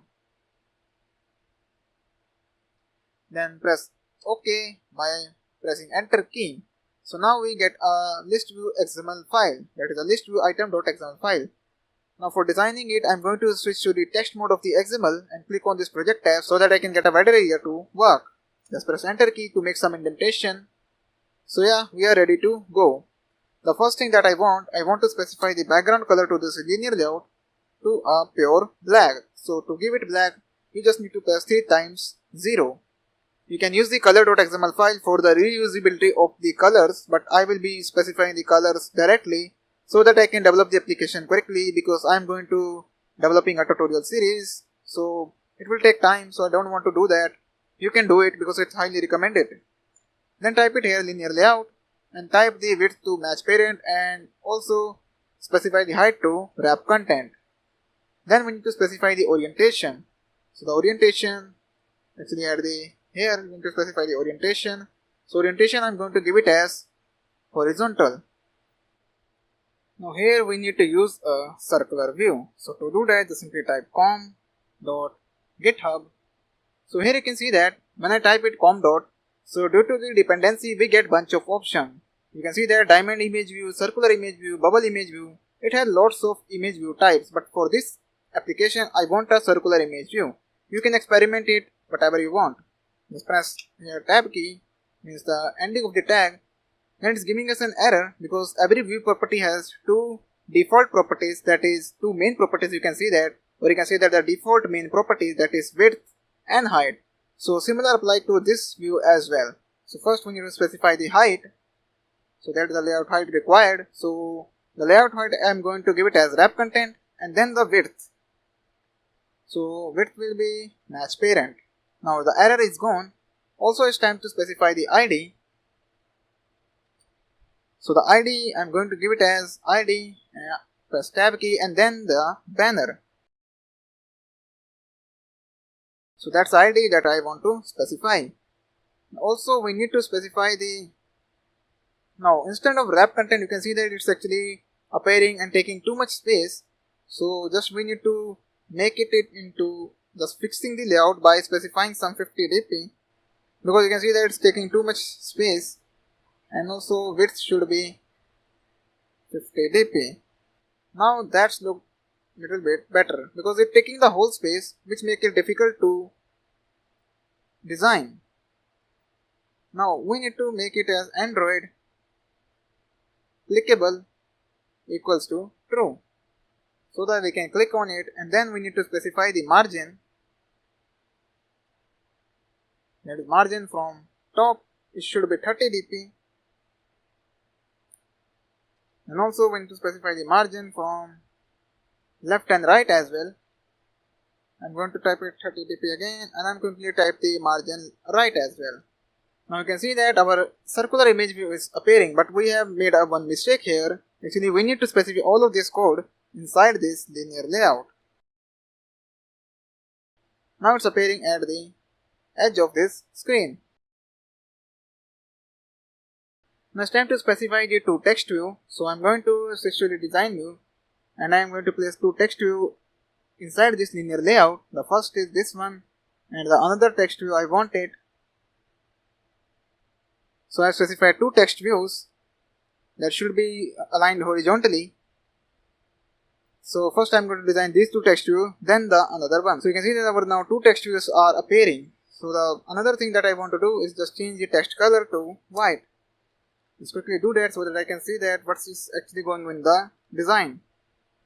Just copy this code again and paste it inside this second text view as well. And specify the ID to title, and then the ID of this text view to time.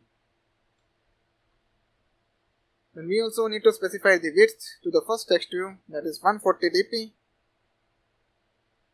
and the height should be wrap content, and then the margin top property that I want to specify is actually margin top is to 20 dp. Then the text size is around 16 dp, and also text color I have already specified it to white, and the text style should be bold. Then similar code is we will be using to our second text view as well. Let's remove this one property because it's duplicating, and that's why it's giving us an error. Now the text time here specifying it to 15 minutes because it's a time. Later on with the user adapter we are going to change the time. That is 15 minutes ago, and here you will type some random name. So we'll type it here size of the text view, so I'm going to specify it to 14 dp. So that marks the completion of for our this text view code. Now also we need to specify a one view. So that marks the completion for the designing of our linear layout code. Thus I'm going to click on this. So here I'm going to type a view, and I will be showing you why I am typing this view. So the first thing is, so the layout which I am going to specify it to match parent, and the height should be 0.5 dp, and you will be so I'll quickly type the code, then I will be explaining to you.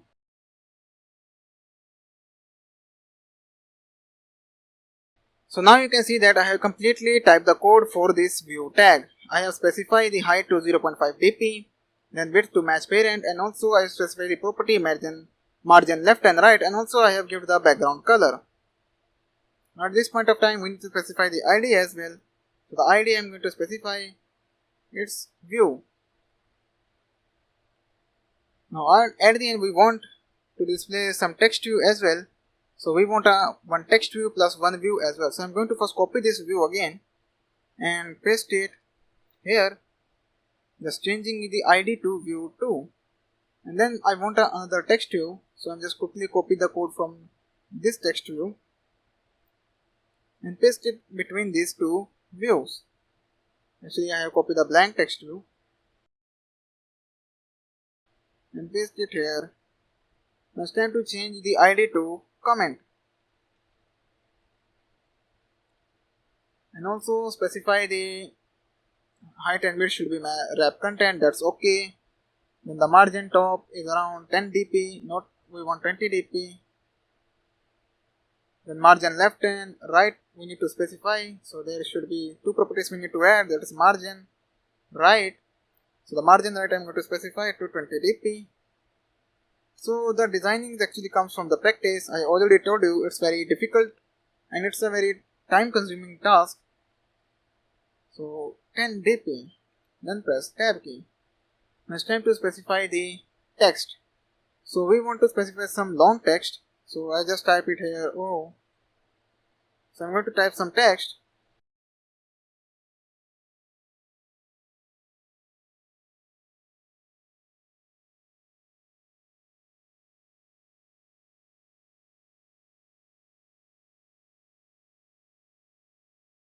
You can see that our code is completed. So I just quickly go through the code so that if you make any mistake, so you can correct it. So I have first specified the relative layout, and inside of this relative layout I have specified a linear layout that set the orientation to horizontal. Inside of this I have specified three elements, that is the circular view, image view, and then two text view, that you can see it.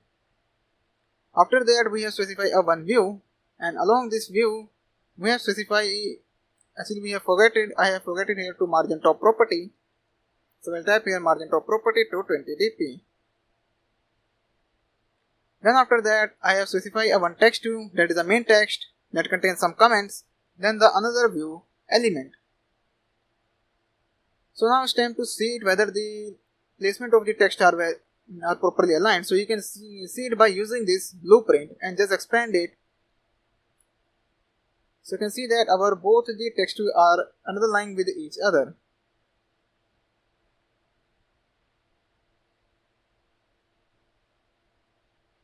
You can set it here. So it's not actually properly aligned. So what we can do it, we can actually put them into the another linear layout. So to do that we need to just go to here and just a list view item.xml file, just click to the text mode. Just we can do it, but we can just simply place it inside the another linear layout. So I'm going to type it here, linear layout, then width should be match parent and height should be wrap content. The orientation that I want is actually the vertical, not rotation, orientation. Just let me cut this code from here, cut it and paste it inside this another linear layout. Now everything is work fine. Now just specify the margin top to this linear layout is around 20 dp, so that everything will look little bit okay. We can't actually see this layout view.xml file until we code them inside the adapter file. Means we give it this file to the adapter, so that adapter will create a list of items and display it inside this list view that we have specified here. So I have already showed you how list view and adapters are working in the PPT lecture. So if you not watched the PPT lecture, you can get it from the I button, and also the link of the video is in the description. So I'm going to run the applications for the first time so that I can see that everything is working fine or not. So let's simply run the application into my virtual emulator that running a API 28 and having a Android version 9. Just hit OK. Now here you can see that our application is now up and running. So that's our long story toolbar along with the image view vector asset that we have specified and write a comment. So you can see that the list view area is empty. You can see that when I click on the long story.xml file, here list view is showing, but inside when I run the application, the list view is not showing. And that is because you can't insert the item directly to the list view in the XML editor. You need an adapter class to insert the item to the list view, and I have already showed you all this in the theoretical lecture of the list view and adapter and views and view grip. Watch that video, then I highly recommend you to watch the video. You can get the link of the video from the I button, and also the video link is given in the description. Now in next lecture we are going to design the another XML file, that is a main header.xml file that contains all that before the list view, means at the top we want to display one image, and then after that we will display some description. Then this list view items will be displayed to tell the story of that particular header. So all of these things we are going to do in the next lecture. Welcome to this lecture. This is Vijay from DynoCode Academy. This is part 4th of our long story application development series. So this is the application we have now built.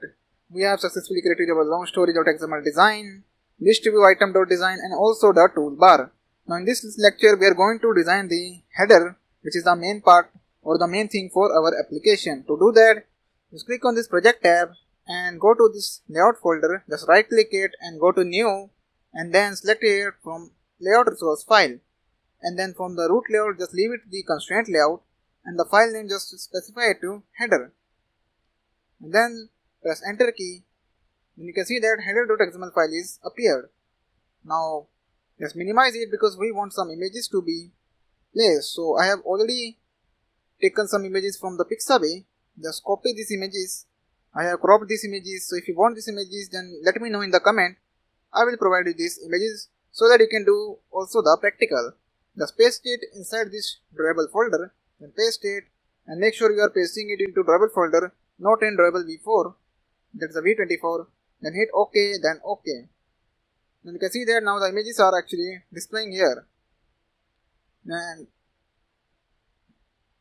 then I'm going to click on this text view.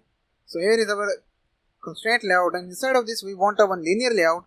So go to the layouts and then select it here, a linear layout vertical. Just drag it and go to the text view, and just from here just change the width to match parent, and the height is going to be 260 dp. There is 2 dps, so that's the thing we want. Now set the constraints. Now inside of this constraint layout, now linear layout is giving error. This view is not constrained. So what we can do, we can add it here 0, and then from there we can also select it 0, and for there we can also make it a 0. Not even appearing at the center, but we want at the middle, at the top of the screen. So that's the way how you work with the constraint layout. So now the error is gone, you can see that. Now click on this project tab because we are going to place one image view inside of this linear layout. So simply type image view, that is image view, and the image view height width is going to be match parent, and the height is going to be match parent as well. Then for the background, just type it here background, and the image that we want is a cultural_pic. So you can see that now our image is actually displaying. Now we also want another linear layout, so simply click on the design tab and select layouts, and then go to the linear layout vertical and drag it inside this constraint layout hierarchy.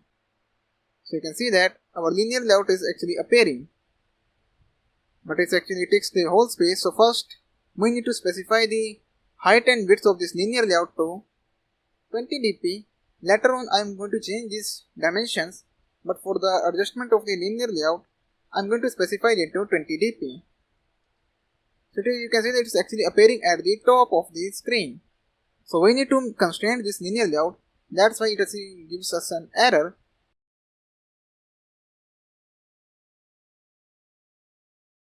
And from there just select and add it here 8 as well, and then from the left add it to 8 as well, and from there add it to 0.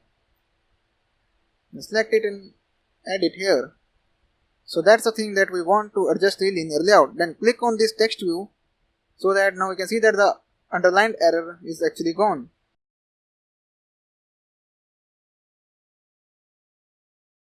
Now inside of this linear layout we are going to place 3 text view.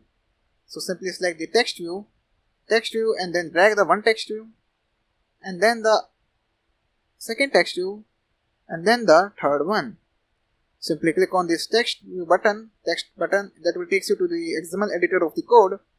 Then from there we are going to modify the content of these text views. So I'm going to quickly type the code, then I will be explaining you.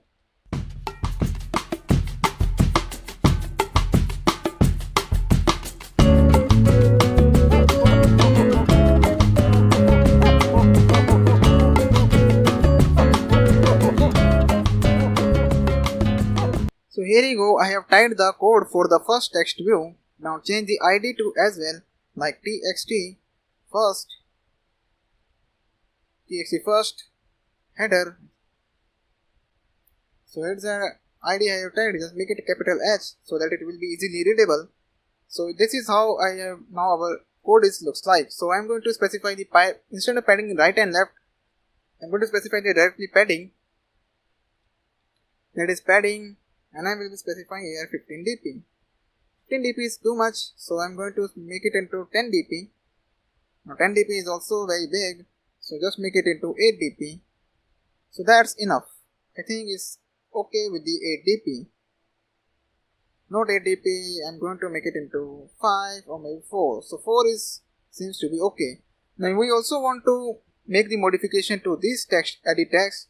So to do that, just simply I'm going to type the code and then I will be explaining you. It's very understandable. You can see I have typed this code bunch of times or many times. So you know very well. So I'm going to type the code and I will be explaining what I have done.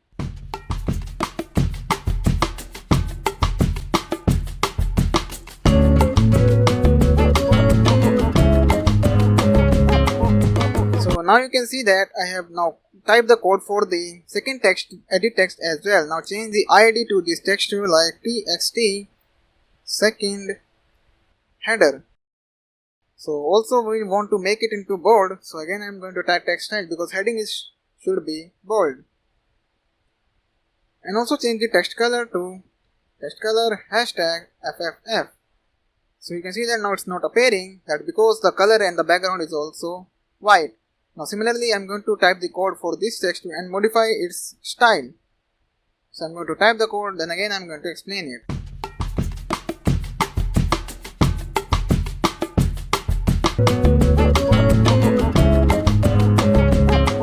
So here you go, we have now typed the code for our third text view as well.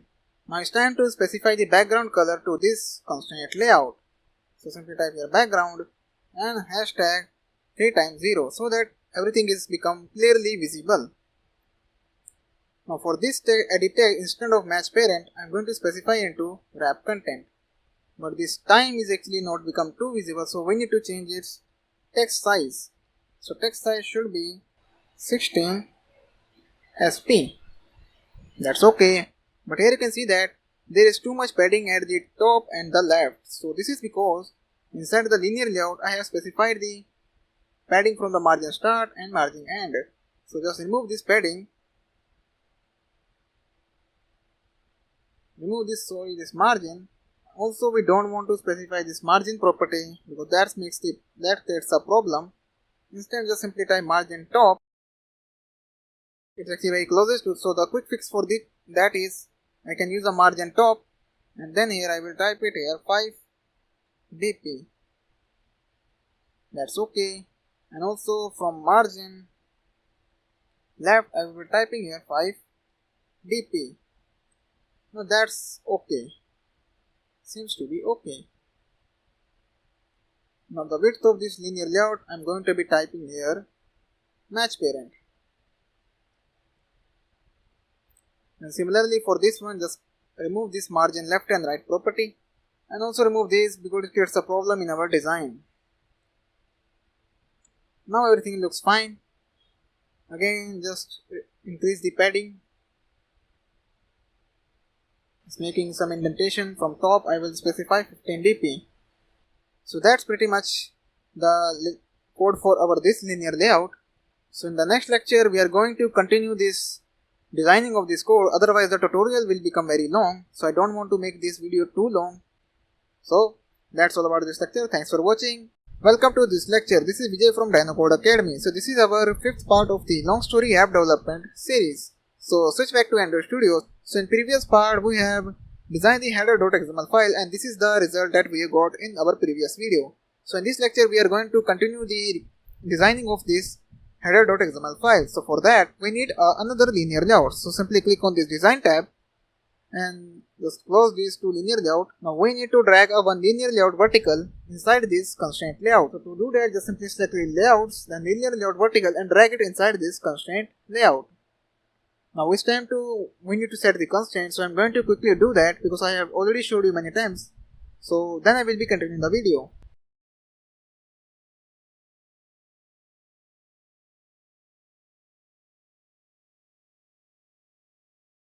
So here you go guys, we have now successfully set the constraint to this constraint now. It's a very tricky, it will take time. So I will provide you the source code so that you can from where simply copy and paste it, because it will take time, and the constraint layout for the beginners seems little difficult to adjust because the root layout is constraint layout, and inside of this constraint layout we are actually using linear layout to set the layouts versus layout, and it's very complicated to set it. It will take time, so it will take me around 3 to 5 minutes, so just forget it. Now it's time to place two text views inside this linear layout. So to do that, just simply I'm going to use the design editor, select it and drag it inside this linear layout, and again select it and drag it inside this linear layout. So two text views are now dragged and they are actually now visible. It's not visible properly, so here is that. Now it's time to select the text color to white.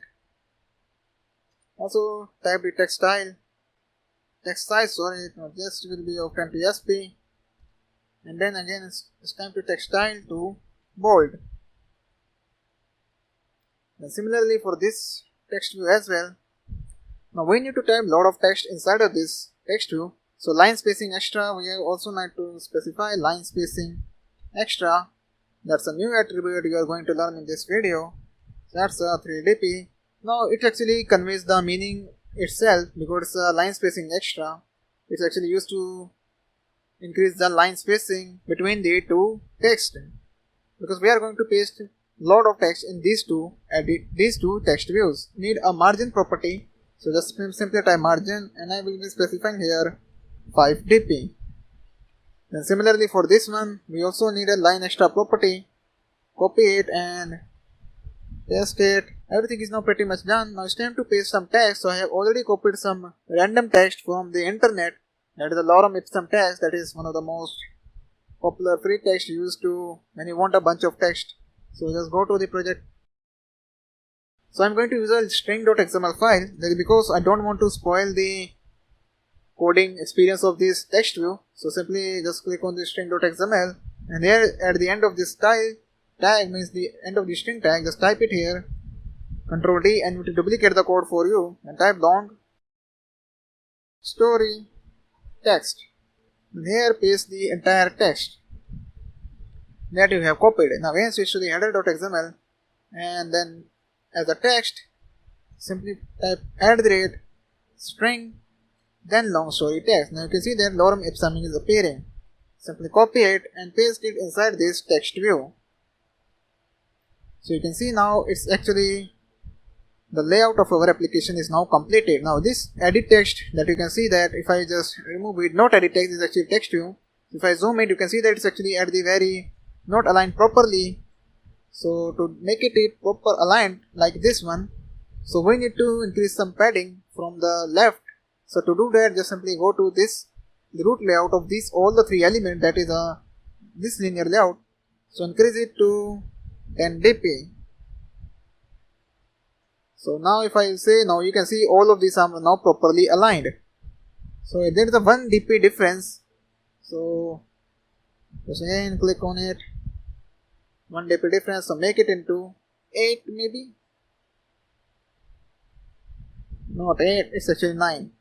That's the thing, just leave it because you can do it better than me, because I'm actually doing a tutorial to just teach you how you can design the layouts by using combining. So layout actually take time. So that's all about this lecture, guys. Now we have successfully created all of our 4 designing layouts resources file. Welcome to this lecture. This is Vijay from Dynacode Academy. So this is our part 6 of the long story app development series. So if you have not watched the previous videos, then I highly recommend you to watch the previous videos. Now our designing of the application is now completed. So you can see that we have successfully created the design. Now in this lecture we are going to implement the actual logic. So let's start this. So first click on this project tab and just expand the directories. So first I'm going to create some packages. So right click on it, click on new and go to package, and here I will name my first package as activities and hit OK. Then the another package that I want is a new and again package, so I will call it as adapter. Hit OK. It doesn't matter while you are using a capital or smaller one, it's totally up to you. So I'm using a smaller letter case typing. Then the next thing I want is a model. Hit OK. And inside of this, now I'm going to drag this activity inside the activity package, and it will ask for the refactor. So simply click on the refactor. Now you can see that our main activity is now in the activities package. Now just right click on this model folder and we are going to use one Java class. So I name this class as story class. Then press OK. So this class is not going to extend anything, so just expand it. So right now you can see that the class is inside this model package. So inside of the story class, we are going to declare some data variable. Now if you are familiar with the object-oriented programming, then you know what is data class. Then simply type it here string, because the first member that we are going to use is our title. So the title is actually a string. Then the next, we want a semicolon. Then the next one is we want is a private, again, then integer to store the profile images. So I will type it here profile, because in Android we store images in integer data type. Now the third variable that we want, or you can say that the data member, again type private and then string and the tab key and then a time. Then the fourth one that we want is, which is also type string, then type it and it is also should comment. So these 4 variables that you can say the data members is actually same as the IDs we have declared here, that is comment, that is the another one that is time, and then title, and the another one which is inside the circular view which is called a banner.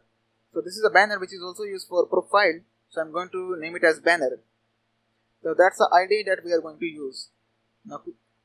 So now it's time to declare the constructor. So instead of manually typing, we have a shortcut to do the constructor.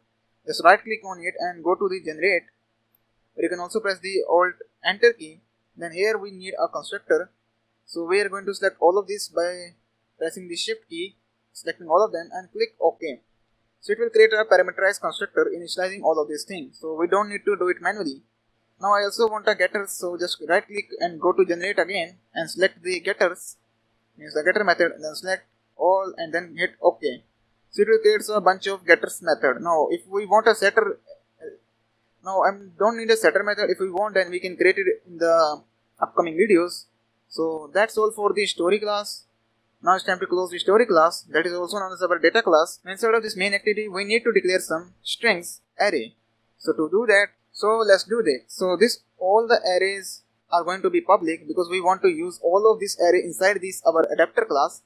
So let's do declaration of this array. So first type public, then let's type string, and hit a bracket and then the name of our string variable, which is the string array variable. So I name it as title, and then we want a direct initialization approach, then hit a semicolon.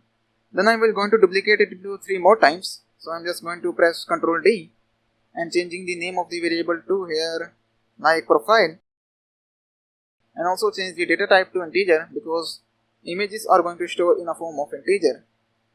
Then the third variable name that we want is time, and the fourth one is our comment. So now that's pretty much done. Now it's time to initialize the values inside of this array variables. So I'm going to add some dummy data, then I will be continuing the video.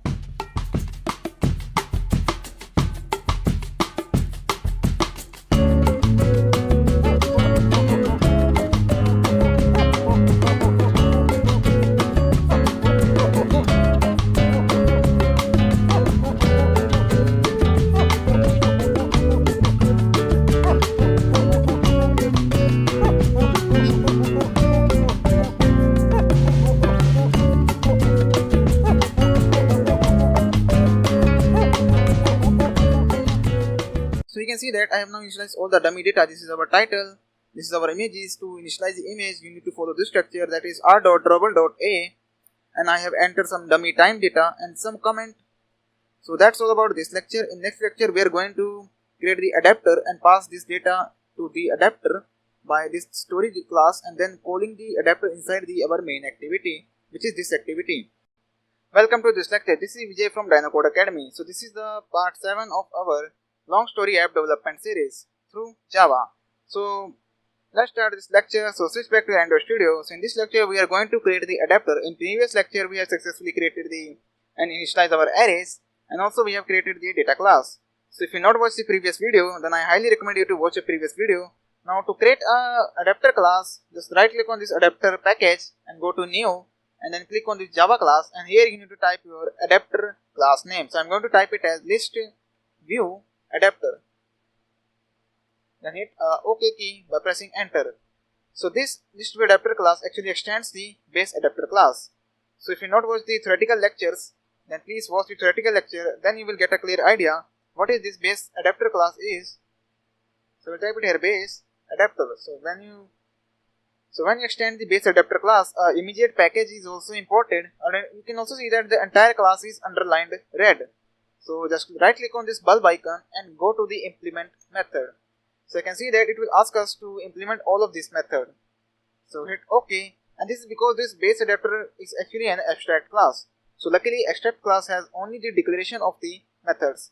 So we need to actually override to fulfill the requirement of this base adapter class. Now you can see that list view adapter extends the base adapter class, and we got this bunch of methods. So I already explained all of these methods inside my theoretical lecture. So that video link is actually given in the description. So I highly recommend you to please watch that video. Then you will get a complete idea what actually all of this method does. Then make a room by pressing some enter key. Then here first we need to declare some variable. So first I am going to declare a variable called private context. Now why we need a context?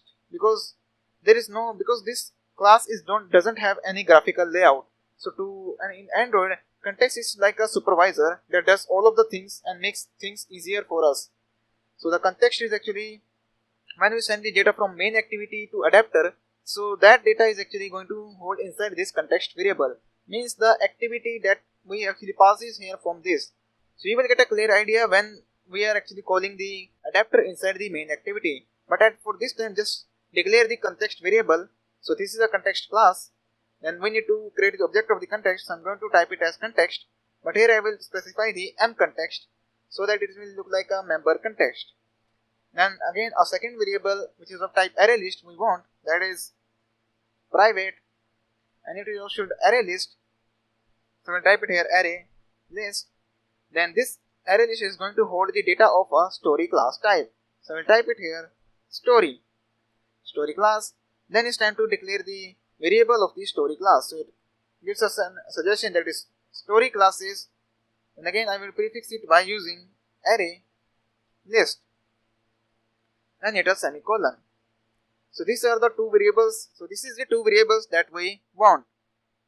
Now it's time to generate the constructor. So right click on it and go to generate and click on the constructor. Then select both the two members and hit OK. So it will give us a parameterized constructor. So now it's time to create a view holder class. So at the end of this class, just make some room and type it here private, and then type here class, which is a class keyword, and type it here view holder. Then start the body of the class and type it here some variable. So the first variable that I want is an image view. So simply type image view, that should be of profile, semicolon. Then the another one I want is a text view. Simply press text view, then type it here title. I am going to duplicate it 2 times, then changing the variable name to time. Then the last one I want is a comment.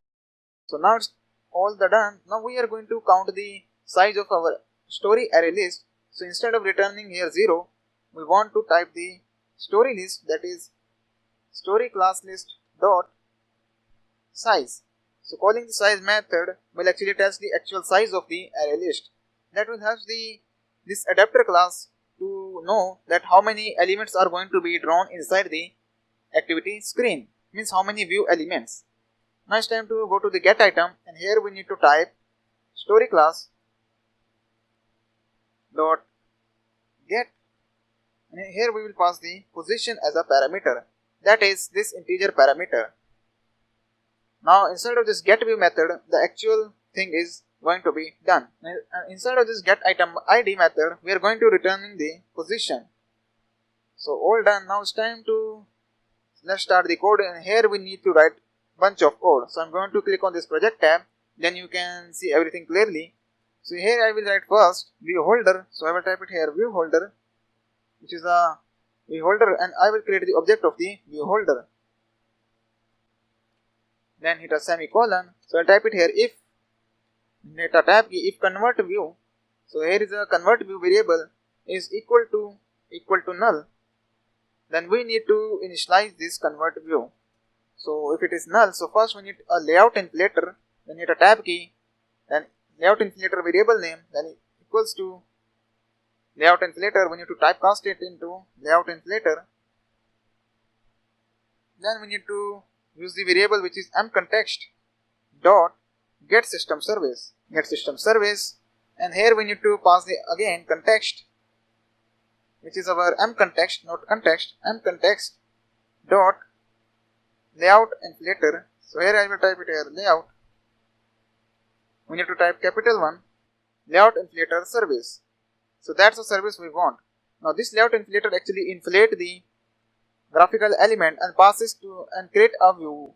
So this is actually not going to be clear in just one stroke. You need to read some documentation, and the best way to read the documentation is just Google it. Then you will get a complete idea what's actually going on inside the logic. And the next thing that I want to do is convert view and equals to layout inflator dot inflate, that's the method, and then here we need to pass the layout that inside we want. So it is actually existing layout. The layout that we want to pass is actually expand the rest directory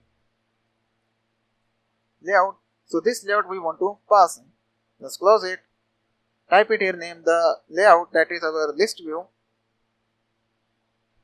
And then we also need to pass the parent. So the parent is actually our parent. Now this argument is going to be false because we don't want to attach our layout to the root one. Then hit a semicolon. Press enter, then again click on this project tab. Now it's time to allocate the memory to this view holder variable. So I will type it here view holder equals to new and the class name, that is view holder. Then hit a semicolon. Now with the use of this view holder object, we are going to call all of its member, that is this one. So let's do it. So the first thing that I'm going to say is view holder dot, that is time, and equal to typecast into text view. So type it here text view, and then convert view dot find view by id, that is this one, and here we need to type here r dot id dot and then the time. So it actually shows the time because I not type the fully. Then I'm going to duplicate it to 3 more times. Then here I will change the variable name to title, not Duke, title, and then the id is also going to be title. Then again the last one, this is one be of, then the third one is going to be comment, and this one is actually is also of comment. And the fourth one that I want is a profile. So the fourth is actually of type image view, it's not a text view. So we need to typecast into image view, and then we also need to type it here profile. That's why giving us an error. Now error is gone, and then convert view, and then we need to initialize it to banner because the ID is banner1, which is the circular image view we get. Now the initialization is done. Inside the if body block, you can see that. Then the last thing that we want to do inside this if block is actually need to type convert view dot set tag, and here we need to pass the object, that is smaller view holder. That is the name of the view holder object. So that's the thing we want to do. Now here we need to write the else statement, because if the view is not null, then we want to do just a simple thing that we want view holder is equal to typecast it into view holder and just convert view dot get tag. But you can see that this gives us an error because we actually use the class name, we don't use the view holder name. So that's the view holder we want. So once the view is actually not null, so we can get the data from our story class. So to do that, just create the variable of the story class. So that's our story class is equal to story class, and the story class then equals to typecast into story class again, and here we will type first get item, and then we will pass the position and hit a semicolon. Then with the use of view holder object dot title, that's the title dot set text, then here we need to pass the story class object. With the use of story class object, we are going to call the method called get title. And similarly, I am going to duplicate it 2 more times, and here I will change it to time with a tab key, and also the method that I want is a getter method, that is get time. It's again going to give me a title, that is get time. Now this method are actually inside of this class, that is this getters I am going to calling it. So you can see that I am called the get time and get title, and get profile and get comment are still unhide, means the little gray, they are not black. So again I am going to here call another method, that is, so this is a time. Now the third one that I want to change is get comment. Type class, and the variable that I want is a comment. Now the last one is actually our view holder type of image view. So type it here profile dot set image resource with a tab key, and then here type story class variable name, that is story class dot get profile. Now we have successfully set the data with the use of story class object to our views. Now it's time to return convert view instead of null. So just type it here convert view. So this convert view variable is actually the variable of this get view method at the top. You can change it if you don't like the name of the method, but I leave it as defaults. So now the adapter class is actually working fine. So that's all about this lecture. In next lecture we are going to call the adapter data inside our main activity. Welcome to this lecture. This is Vijay from Dino Code Academy. So this is the part 8 of our long story app development series. So in this lecture we are going to add the main logic inside our main activity. So let's start this lecture. So first, at the top of the onCreate, we are going to create some variables. So the first variable that I want is a private variable, is a private type variable of array list. So I declare here array list, press enter key, array list, and then so for that we need to create some variables. So the first variable that I want is a private of type array list. And array list, then it should hold the data of type story class. And I will type it here story class, and then the name of our variable. So the name of the variable is going to be story class, then semicolon. Then the second variable that I want is private, is of type adapter. So I name my adapter as list view adapter. So that's a list view adapter, then it should be of list view adapter, then semicolon. Then again type private, then we need to declare a variable for our list view. So this is our list view and I will name it as ls. Now it's time to initialize this list view inside our onCreate, because the onCreate is the best place to initialize all the views. So ls is equal to find view by id, then r dot id dot, then r dot id dot. So type it here, ls equals to find view by id, then r dot id dot, and then that is the id of the list view, that is list. So I'm going to check it that it's same as the list. So here is our list view id, that is list, that we have initialized it here inside the onCreate method. After that, we also want two more variables. The first variable, the another variable that I want is a layout inflator variable. So I'll name it as layout inflator and lf. Then semicolon. Then again a variable of type view. So I will type here a view and then I will type it here header view. Then semicolon. Now it's time to initialize our lf variable, that is layout inflator variable. Layout inflator dot this dot get layout inflator. Now hit a semicolon. Then after that we need a story class variable. Story class is equal to means the story class array variable initialized into array list, and hit a semicolon.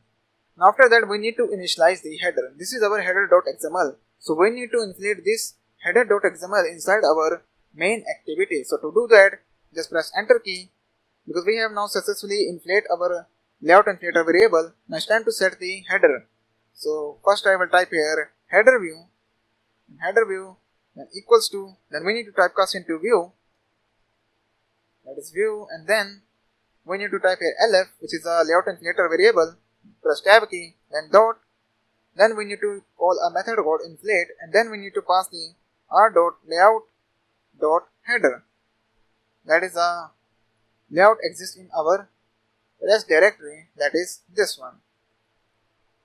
After that we need to place a comma, then the root variable is going to be null, means the root parameter is going to be null, then attached root is going to be false, then hit semicolon. Then we need to set the list, means our ls variable, that is list dot add header view.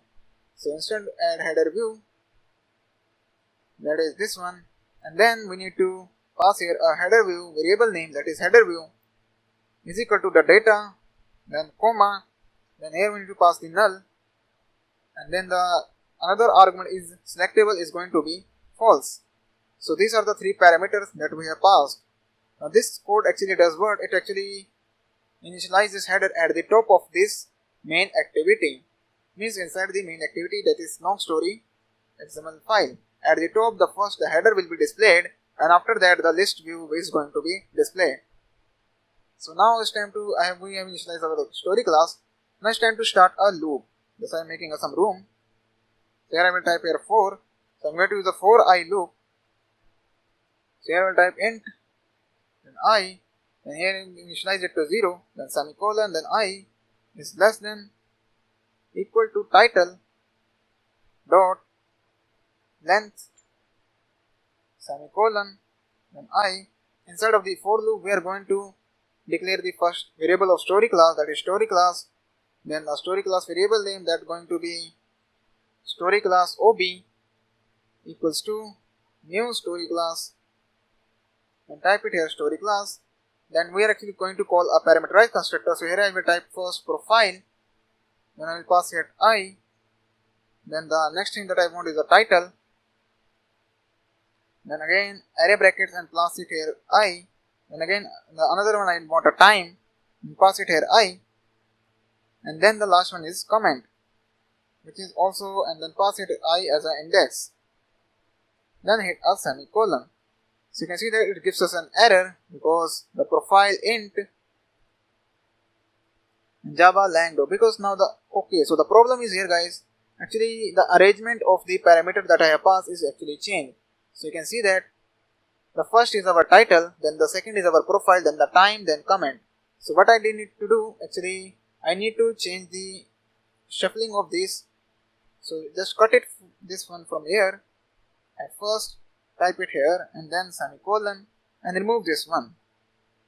So now the error is gone because our first parameter is a title, then the second is profile. So also we need to make sure that the arrangement is actually same. After that we need to press enter, and then here we will call a story class variable, that is story class dot add, which is the method of the array list dot add. So we can here pass the variable name, that is story class ob, and then a semicolon. Now at the end we are going to set the adapter to our list view. So first we are going to initialize the list view adapter. It's going to a new list view adapter, and here we need to pass the context. So I'm going to pass the main activity dot this, and then going to pass the story class object. That's it, which is an array list. So what I have done, I have passed this story class and also the context of this activity. So the context is actually going to store inside of this adapter. So the context is actually going to store inside of this context variable, and when this array list is going to store the data inside of this array list. So that's I actually told you in the previous lecture why we declare the context, because in Java we don't have the graphical layout of the Java file. In Android, because this file doesn't have a graphical layout, so that's why we need to make use of the context when we send the data from main activity to any Java class file. Similar thing is also going to happen inside the fragments when we are going to develop the application by using fragment. Now the last thing that we want to do is actually set the adapter to our list view. So list view dot set adapter, then pass the list view adapter as a parameter. So now all the coding of our this application is done. So it's time to run the application to see that everything is working fine or not. So I'm going to click on this run button, and I'm going to run this application to my virtual emulator. So hit OK. So here you can see that our application is up and running, but you can see that the layout is actually not looks nice. Now the text is actually appearing at the top of this image view. So the things is getting overmessed because our layout is not properly created. That's why our list view is not going to display properly. And also the problem is here. You can see that our header. So we need to fix it. So let's fix this error. So just minimize the emulator. To fix the issue of the header view, means the header.xml file, I'm going to place all of the content inside the another linear layout. So to do that, I'm going to declare a one linear layout here again. So first I'm going to just type here linear, just to make sure the capital linear layout. Then the width is going to be match parent, and the height is going to be wrap content. Also this is going to be wrap. Later on I will change it to match parent. Then hit enter key and it gives an error. So the orientation is going to be vertical. Now still gives us an error because the constraints is not setted. So click on the design tab and then select the linear layout, and here just select it to 0 and make it 0. Here also 0, then make it 0, and then here also 0. You can see that it's actually appearing at the center. That's the thing that we want. Now go to the text view so that it make easy to cut and copy the code inside this linear layout. So just select the linear layout all code, cut from here and paste it inside this linear layout that we have created newly. Just paste it. You can see that it's not appearing. That's because we have not set it the height and width to match parent. So set the height and width to match parent. And for this one is also going to match parent. Now you can see that the text views are not appearing, in which the content of lorem ipsum is actually setted. So the thing, this is the linear layout. So I want to remove these constraints. Just remove it and make sure the height and width of this linear layout is going to be match parent, and also height is going to be wrap content. So that's going to be work. So you can see that. So this will solve the issue of our header problem. Is the problem that is this problem is solved by adding the all content inside of this linear layout. So this linear layout is going to be the root of all the elements that are present inside this linear layout, and this linear layout root element is our constraint layout. So this will actually solve the issue of the header.xml file error. So you can see that now the list view items are not appearing properly. So to fix that, just open our list view.item XML file. So expand the directory of app, res, layout and go double click on it. And here first what I need to do, just select this text view. That is at the top, this one. So first we need to make sure that should be wrap content. So now you can, if I zoom in, so you can see that now it's appearing properly. Also this line is going to be arranged, so I'm going to increase the padding, means not padding, margin from top is going to be 30 dp. Also this view line, that is this one, is also going to be margin from top is 30 dp. And also for this I'm also going to increase it to margin from 30 dp, that is margin right, sorry, this from margin top is going to be 30 dp, margin bottom, sorry, so this is increase the margin bottom, and then from margin top is going to be 30 dp. This one I have mistakenly click on the another one, margin bottom. Then also we want a margin top, just type it here margin top and then specify here 20 dp, then decrease it to 20. We'll fix it again if the problem still continues. Then also I want to change the color of this text view, so just random text. So here is the color of this text color, so I'm going to select this one and make it little brighter one. So that's our fixed issue of our layout, which is a list view.xml file layout. Now this padding seems to be too much, I think, so I'm going to decrease it into 10 dp again. Now it's time to run the application to see that everything is working fine or not. So I'm going to run into my virtual emulator. So here you can see that now the problem is gone. Our layout looks nice now, the linear layout, and also you can see that our layout list view items are pairing properly fine. Now the problem is here, this padding is actually too much, so we need to make sure the padding, which is this view line from margin top, is going to be 10 dp. Just run it again. So you can see that now everything looks fine. So this is how the application that is created. We have integrated the header at the top of the list view, and this is our list view. So this is actually a custom list view, an advanced form of the list view application that we have created in this throughout the tutorial series, that is a long story app application. So I also want to change the color of the status bar because right now it's appearing green. So just click on this project tab, go to the values directory and open the color.xml file. Then from there just simply first I'm going to copy the color code, that is this one, from here, and I'm going to paste it at the here. Also just hashtag is also appearing, make sure the hashtag is also there. Then again try to build the application. So you can see that now it's looking nice. The entire status bar color is also same like our story app. Now the right comment color is actually different, so I'm going to make the same color for our right comment as well. Copy the code from here along with the hashtag. Just open this list view.xml file. Now this is our list view item, long story, that's one. So I'm going to paste the code again here. Just click on this project tab, paste it, and then it's time to run the application again. So here you go, now the color is same almost. So that marks the completion of our this lecture, and also this is the final video of our this series of the application, that is long story app. That's all about this lecture. If